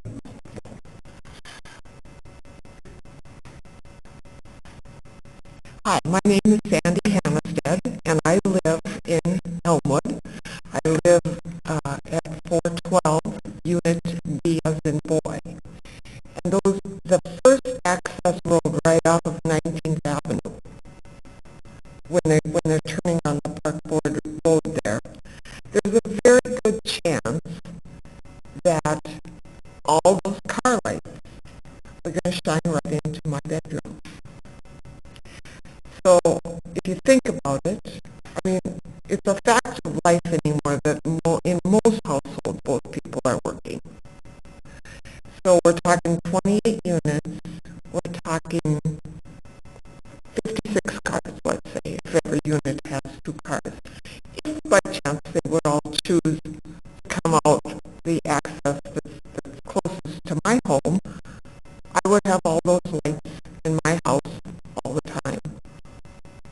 The other access further north, that's going to shine right into someone's house too. If there could be some consideration given to moving those access roads to the far end of the development project. I mean, there's some land there. I don't know if it's code that they have to have 2 entrances and 2 exits. I don't know. But in my opinion, that first access road is going to be in the spring and summer. That's going at 5 o'clock because that's when all the kids are going to baseball and that's when all the people are coming home from work. And there's not much room turning off of 19th Avenue and getting into that approach.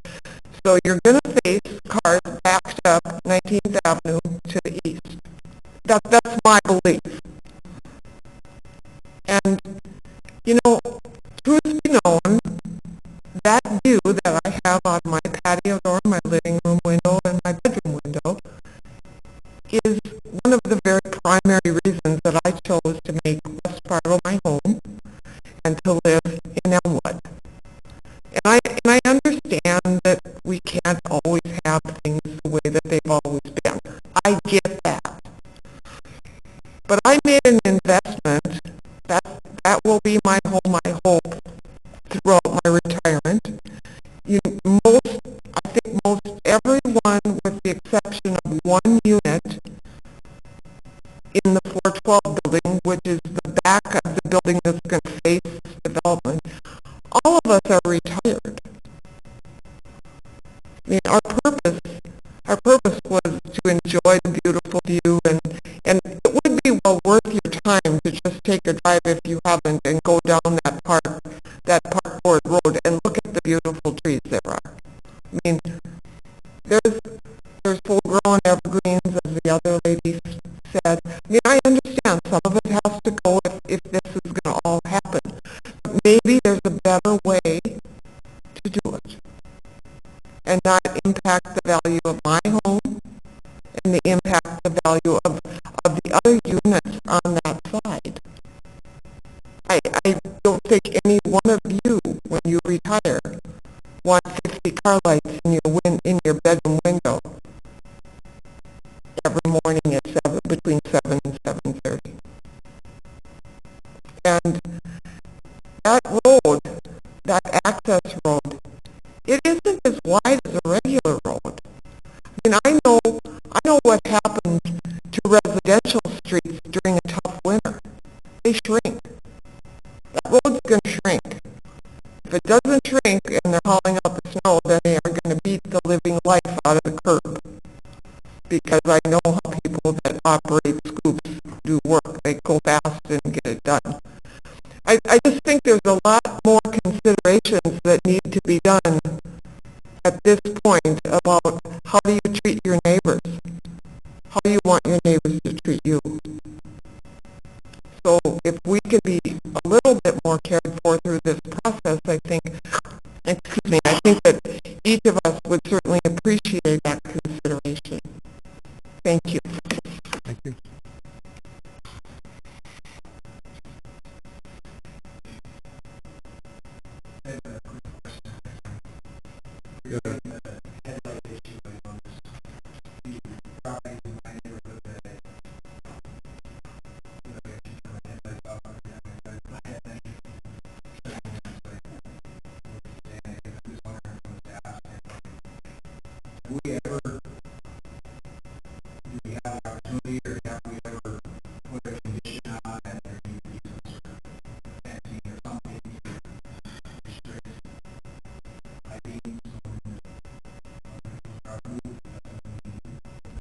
Yeah, I think, and I'd ask either Lisa or to jump in and correct me if I'm wrong, but I think as part of this review, your commission could make some requirements or provisions that would require some screening on, say, Park District property.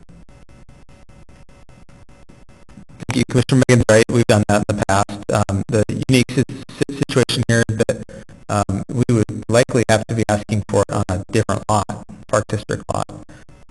So, the driveway that comes out here, you're not going to be able to restrict that because the driveway needs to get to the driveway. So you have to be adding it as a condition to another lot. So that makes it a little awkward, and I'm kind of going to seek some guidance from our attorney on if that's a possible condition or not. I believe we have the Park District here. I don't know if the Park District has some representative. If you have any initial reactions to getting screening on the park, that long strip of land that's along the I was going to chime in here after the residents kind of talk, and I know there's a few questions that I'd like to answer. But do we want to go ahead? So, ma'am, why don't you go ahead, and then we'll ask our Director of Parks to comment. My name is Julie Helvis, and I live at 412 in the Elmwood Park condos. I live in 412E. I've been there 12 years. My husband and I have been there 12 years. We've improved our backyard area. We've put trees, we've put shrubs, we've put flowers. And I've worked with Barb, and she's great to work with. I've had good success working with her, and I worked with her, well, not really worked with her, but talked to her about the road. I've also sent letters to all of you about this first plan that was put up. And now I have concerns about the second one. Unfortunately, my husband's been ill. I haven't had time to sit down and write a lot of letters. So, I have a chance to talk to you. One of the things that I recall in one of the letters that I wrote had to do with the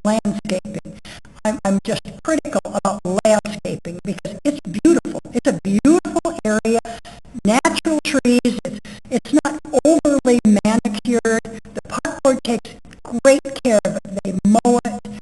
You know, it's well maintained. And when they built that entrance into the South Park, they really put some thought into it. Beautiful lamp posts, trees that they put in. I mean, they really did a nice job making that a beautiful entrance into South Elmwood Park, which for many years had been neglected. So those of us that live on that walking path, and we see all the families, the dads taking their kids on the bike ride. I love it when I watch the dads, not the moms, the dads taking the kids out this summer. It's been wonderful. We've had more kids on bicycles. Now, maybe you could thank the pandemic for that. I don't know. But this summer, going into South Elmwood Park, it's full of people. And they play on that property, too. They go out and run around and do what they need to do. And so now, that entrance into the park, I complained about the first edition because you would drive along garages, 240 feet of garages. Well, they changed that. But we still have those roads that come inside and are going to shine Sandy's face. And the side of houses, and there is no landscaping shown. And my understanding was that when they came to put this in front of you, they were to have a landscaping plan with this, which meant shrubs and trees and flowers, anything else that they are going to put in here. And I also got the 30-some pages by email on what the landscaping requirements are for West Fargo and new developments. And it's really interesting because my understanding is, in reading that, there is supposed to be some sort of a berm or trees or separation between the property and 19th Avenue. And of course, we have nothing here. We have no clue what anything is going to look like. Now I'm concerned about that. I want to know how many, and it also says in that development plans that I got that any new development, if there are existing trees, they should try to maintain them and try to protect them. Don't just go and tear them all down. And that north of this plot is that beautiful shelter belt that goes into the park. And I would really hate to see that gone because we don't have a lot of wildlife, but we do have rabbits and we have squirrels and a lot of birds. I hear a woodpecker all the time. I hear an owl. I've seen a hawk and an eagle even fly over one time. So we do have wildlife in that area. Okay, so I want to talk about landscaping. Please do what you can to get a landscaping plan for all of us to look at. It's important to us. And the poor people on 19th Avenue, they have my sympathy so much because they've now got the blue lights of the gas station shining in their back windows, and now on their front windows they're going to have all the second-story patios that they get to look at across the street to the north. And also, it doesn't show, but 19th Avenue has a berm that runs through it. So anybody that comes in from the east, from Cheyenne, and goes down that road and happens to live on the south end of that road has to turn around the berm to get to their house. It's the only way they can get there. Where I sit on my patio, I can see most of the traffic on 19th. So I really do know what happens there and how many cars I see turn around. Get into, so it must be more, 4 houses or 4 houses that have to do that. And Sandy mentioned the ballpark, and it's a great thing for parents. And my kids all play baseball, and I have grandchildren now who play baseball, and my sons are delighted to have that road. They live down at Prairiewood, and they drive up, and they can actually get into the ballpark off 19.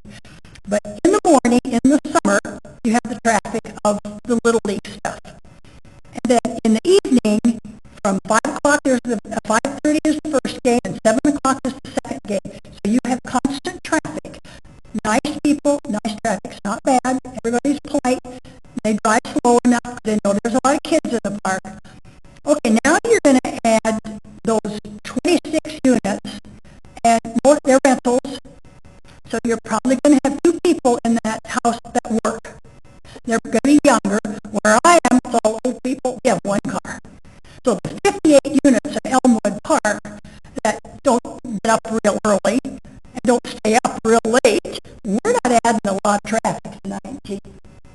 But that new development is going to add a lot of traffic to 19th, early in the morning and at night.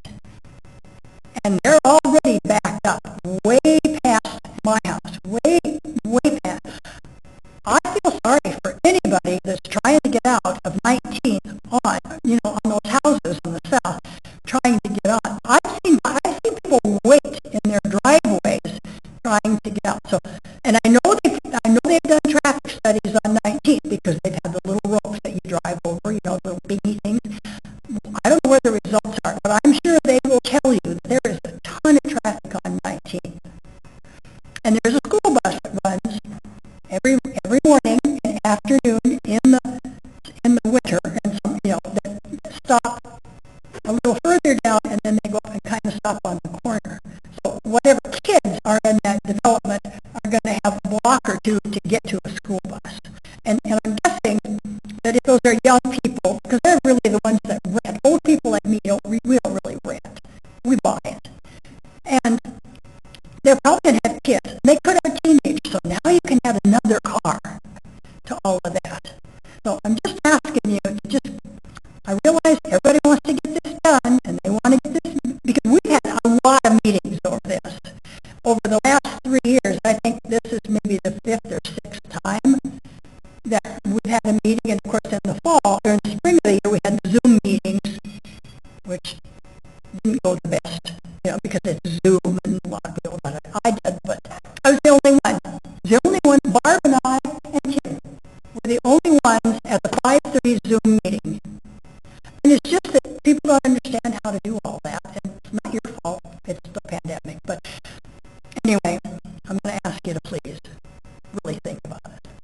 Thank you. I'm going to ask you to maybe provide some more color, and then I think at that point, if it was all right, I'm going to close up the public discussion. I'll keep it brief, and thank you for allowing me to appear tonight. I know I've been in front of this planning and zoning group numerous times. Just a little history, as a lot of you probably know, but maybe some of the residents don't know. We've owned this property since 2002, and you think about what West Fargo looked like in 2002. Totally different. We doubled our land mass, shortly after that, and our intent for that property really changed. It became kind of a maintenance headquarter and storage for both the Park District and the city. And then, of course, I've been at the Park District a long time, and so I remember when it was just a farmstead there, and there were no housing developments around, and there was nothing to the south, and there was really nothing to the west. And I swear, it all blew up in about maybe 3 years. It grew fast. It was just the Wild West. So with the growth, a lot of things have changed. Possibly, I've been asked the question numerous times, why in the world would the Park District get rid of green space? Why would we get rid of green space? There aren't a lot of reasons to get rid of green space other than great change coming about. This is probably one of the busiest areas. I go by this every day when I go to work. I come down Cheyenne Street, though, so I'm not on 19th because I know traffic is busy there. And I know conversation of the berm was brought up. That's really not a part of Park District's involvement with that. With berm, that's in between the east and west road there. I know there's difficulties with that. A couple years ago in 2017, we lost our access into this property, so that really changed things for us as well. And with the setbacks and allowances where you can have accesses, we were not going to have an access to this site. I would like to say, and I know some of you probably know this, we've had 4 public meetings on this in 2019, and I know there's some people in this room that came to those meetings, and, I think if you look at the map, compared to what it was back in 2018 when we really kind of started this whole process of thinking, what's our fate on this property and what's our use going to be, if you can imagine what our thoughts were at first of having a special event center, what we get at our special events now is anywhere between 2,000 and 3,000 people. I don't know where they would park. South Elmwood is very full of the baseball program that's going on, but we did meet in 2019, and we invited residents who live within this area, and it was part of when we were looking at rezoning, and the Park District said, we don't want to be the developer. We couldn't bring a good plan to you of what this was going to look like because we weren't going to develop the site. We weren't going to build the buildings, and that's when we looked at, if we're going to sell this, we need to work with the developer and what this is going to look like, and then the sale would kind of be pending on the zoning. From some of those, two of those meetings, and they were pretty well attended, we brought in, and Julie brought up some good points. The road was something that was kind of born out of those meetings. We were always looking at keeping the trail that goes in off of 19th. You can also see it on the west side that we planted, and I don't know, Julie, maybe you know the number on this, but I can't think off the top of my head, but how many evergreens we planted in there? I think 30. 30, that's what I was going to say. Yeah. I'm not sure how many are all there. Yeah. So we planted,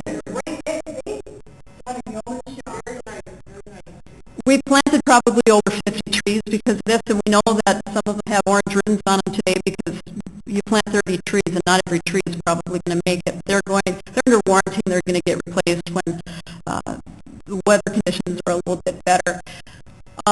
We also, when we met last year with planning and zoning, we did a different, we split this lot. We had 63 and 64 and we changed that a bit. And what is designed today is kind of an awkward shaped piece of property, and I can see that's probably, I think the developer has made several goes at trying to get what he can fit on that property. Another thing that came out of these community meetings was that we decided to keep the northeast corner, which is the building control line. We're also, you see quite a few trees in that building control line. We have no desire to take those trees out. The only reason we would take them out is if they were struck by lightning, they weren't healthy anymore, they were diseased or something like that. So trees are really important to us as well, too. I'm not sure if I've answered all the questions that you've asked. I kind of... Well, the one question that did come up that perhaps you can weigh in on, it was a question regarding screening, which would be required. It would have to be on the park property in order for it to be effective, if that's part of a potential solution for the light issue. Well, did you say a screen? Yes. You know, the trees that we planted on the west side are fat little evergreen trees right now that are going to grow up to be big. And, you know, putting a fence up, and I fear that that fence would always look bad with winds that we have. I don't know if the neighborhood would really like looking at a fence either. But I think the evergreens, they're pretty close in there, and they're going to be, in a couple of years, they're going to be pretty tight, of how, usually you plant an evergreen tree probably anywhere from 8 to 15 feet apart. They're planted pretty close together. I know that's asking for people to wait and have some patience, but that was part of why we planted evergreen trees in there, was just to provide that natural screening. Something like that would be nice on the other side, too. Some sort of trees that could then grow up and be on the other side of where was that? Okay. Oh, yeah. The building to think about. Sure. All that open green space and that little tiny spot by the new fourplexes. Put some trees in there. Yeah. Move a little bit. Get some trees. And that's attractive. That's not particularly attractive. I have visions of the Dermaid of Orange. That's not bad. I know they won't. Like I said, I know when your development was being built, everybody was worried that all the trees were going to come down, and I mean, your development's turned out really nice. And it's just amazing how I think the planning department has done a great job at, for the most part, of the developers coming in and taking care of the trees and aesthetics and different things like that. So I think the builders should work with the forester. And that's something I guess I would have to, our representative is here tonight, so I'm not sure what your thoughts are on that, Ryan. We have to look at the recommendations and look at evaluating them and communicate promises with the developer, providing their terms and costs and things. That takes time. Yeah, we moved to one, and eventually it was not here to be part of the site plan review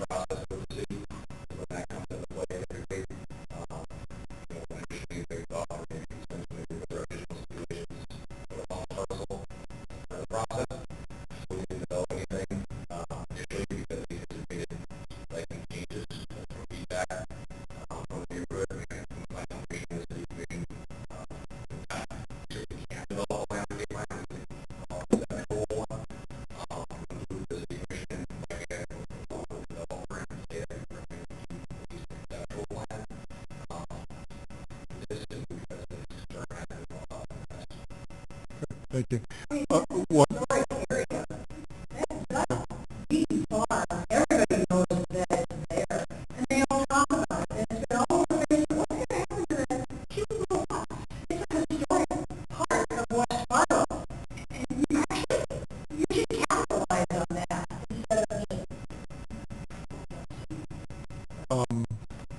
you mentioned that the building, the structures of the farm were going to be removed by the park district. Yes. And that is going to be opened up to green as green space for kind of and connecting to Elmwood. So it's a trade-off of the green space on the west to the green space closer to the river. Yep. Actually, the building removal is part of the purchase agreement with the developers. So we're kind of waiting on things right now to move forward so that can become complete. And, you know, with the zone going through. And the playground area, I want to address that. Somebody asked a question on that. We are adding some more playground equipment to the area where there is a playground. It's kind of at the north end of this property here. Every time I hear somebody say that somebody's playing in the farmyard, it makes me nervous. I grew up on a farm. It's not always a good place for kids to play on things, and you know, it's not really. It was designed more as a working site, and it's important to us to get it taken care of and get it looking nice for the city of West Fargo, and just to help the city move forward with that as well. Thank you. Yeah, thank you. I'm going to close off the comment section now. Commissioners.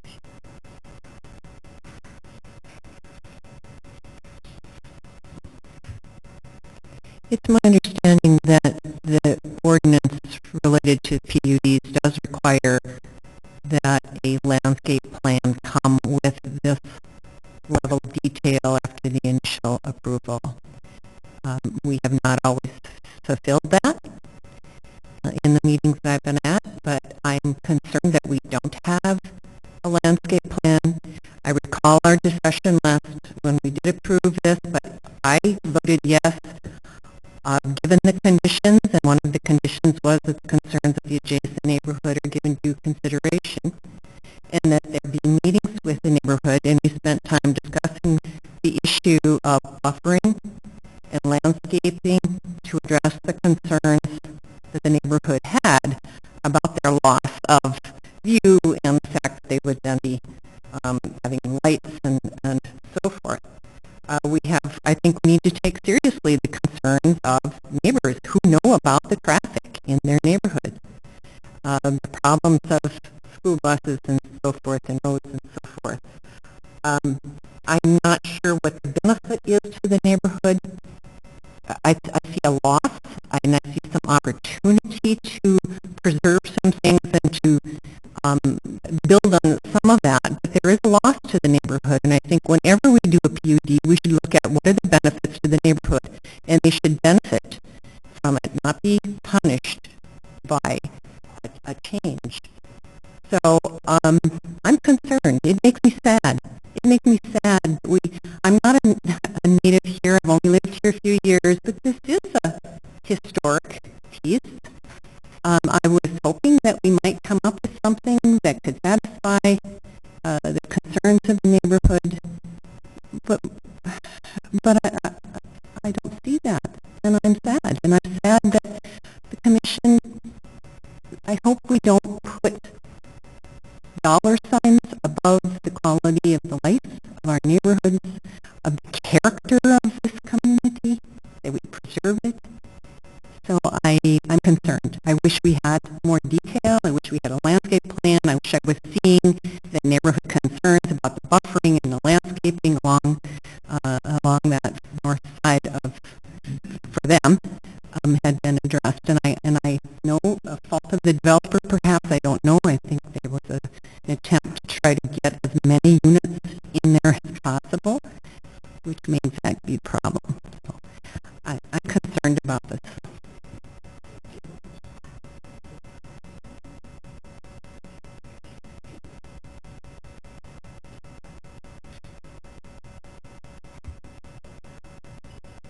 So procedurally, I guess,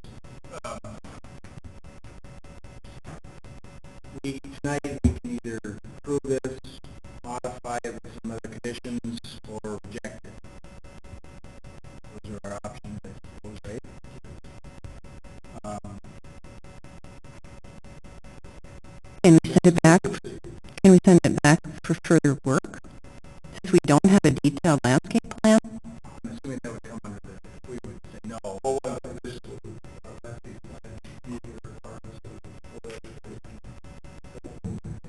Well, the difference is approving it with a landscape plan presented to go forward versus delaying this so a landscape plan comes back to us for approval.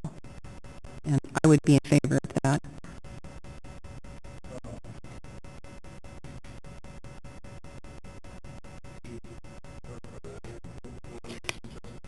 It sounded like what you were suggesting is that we could approve this upon condition that a landscape plan be developed, but then it wouldn't come back to us.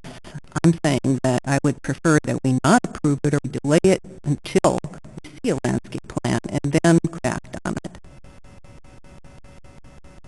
Which I guess would be tabling it.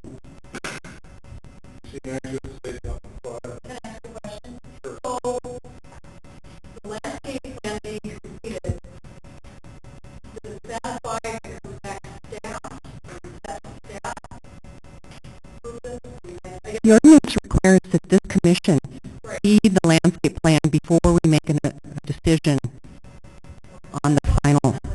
Yes.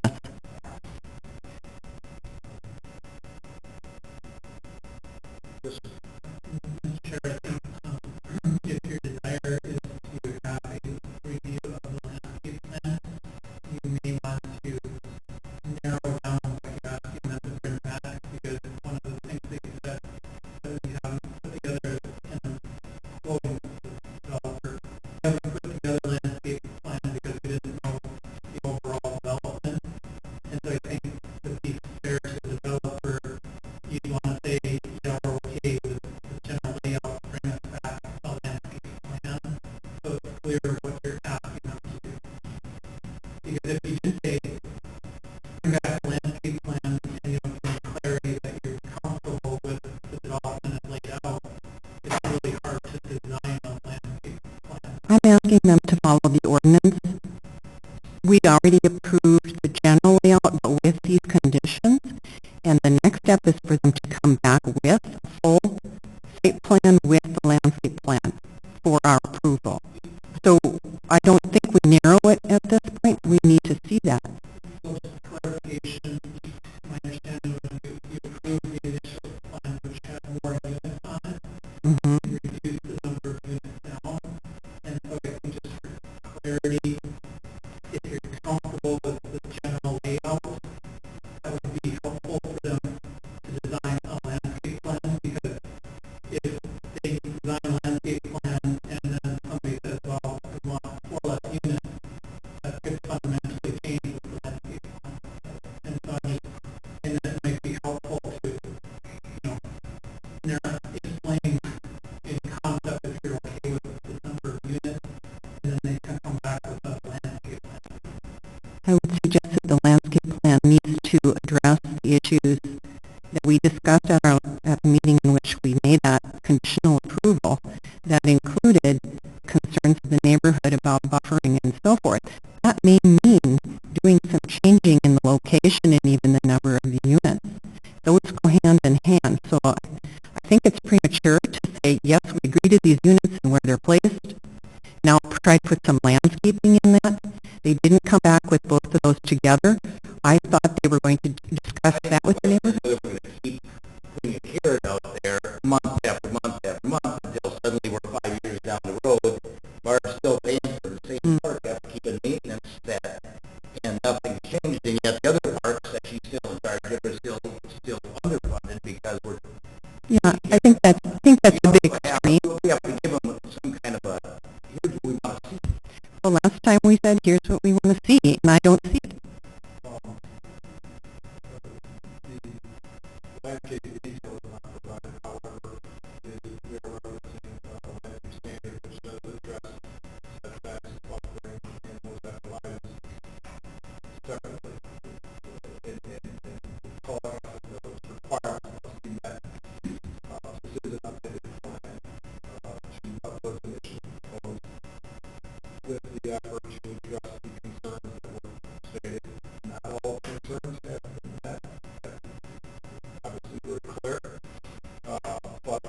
we are looking to approve or disapprove a plan which involves 28 units in this location. So I don't think it's something that we want to, or can, in fairness, push off either yes or no. Now, the question, final, further input will be sought at the city commission, where a number of individuals have petitioned to reverse the zoning recommendation in Jeff. So that's a whole nother question, which is going to be addressed at the city commission. So that's how I see it. I don't know if I'm interpreting it correctly, but I do believe that what was requested from that time has been met. Meetings with the neighborhood, the update of the proposal, and sufficient detail to approve or just get the option. I don't agree, but that's why I'm going to vote no. No motion. If there's a motion to approve, I'll vote no. I just wonder, are we following the ordinance that requires how the PUD process goes, or are we not? I don't see that we are. And I don't see that they met our discussion at the last point about the concerns of the neighborhood for having buffer and landscaping. I don't see it. I don't see a detailed landscape plan. Yeah. So the buffering keeps coming up. If you look at the Google Earth image on a very south driveway going in on the west side of that, part of that is the trees that you're talking about that the park district planted. I guess that's my question. Yeah. So there's the evergreen trees would be just on the west side of the north-south road there, correct? Right. And is that park district property? Yes. Okay, so you addressed somewhat of that, and that's for your statement of the trees growing and being tightly packed in there. Yep. So that was just a question I had, that Yep. is park district property there that you put those trees on. Right, we did. Yep. And then along the road that runs back and through there too, we planted trees as well. If I may, Commissioners, response to the comments that have been made, we did try to address as many comments as we could with the neighborhood. Obviously, the first meeting we had a different, very vastly different style of structure, attached garages, much denser unit development. We obviously came back and went to a completely different direction, to more of a residential style home, which we addressed major concerns regarding that. I guess we went from these two-story sort of quasi-apartment buildings to these, traditional, they're larger residential homes, but more of a traditional style residential development. We eliminated all the attached garages. We reduced the unit counts of the units. Additionally, in this, it's not super clear, but the west property buffer is actually larger than a required minimum. We have, it's 12 foot versus the standard, I don't know off the top of my head. The standard, it's 12 foot versus I think 5 is the standard for a side yard interior in the zoning. So we're actually double the standard buffer on the west side. The south side, we actually have 25 feet to the front of the buildings on that, which is significantly larger than the existing required minimums.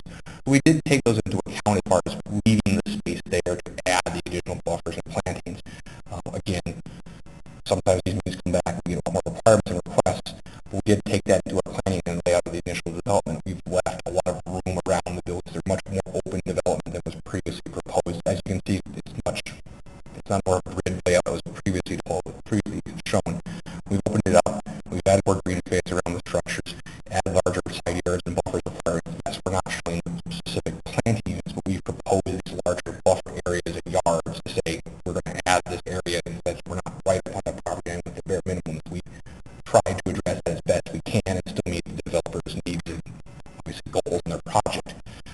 Obviously, we can't meet every single concern of every resident. That's possible. We've tried our best. We've done our due diligence, we believe, on our end to try and address the concerns from the neighborhood, especially from the first plan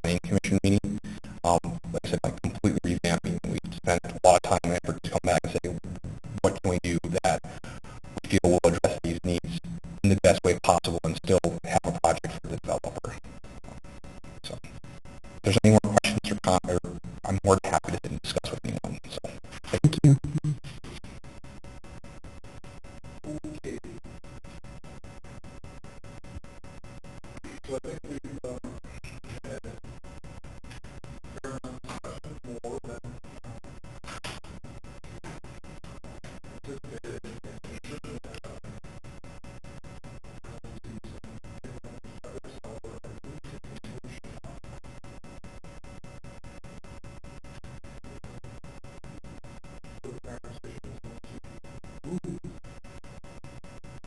I move this be tabled until we can see a landscape plan.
I would be willing to accept that as a friendly amendment to the motion, that we table this until we can see a landscape plan and some analysis of the need to widen the road. And am I getting that? Is there anything else on that?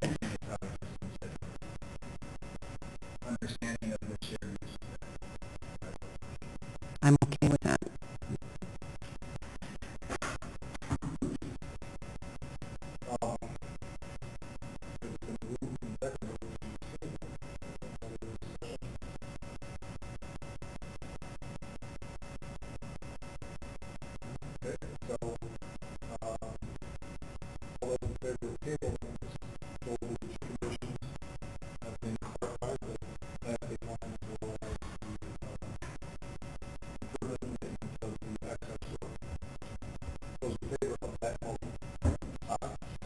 Aye.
So move.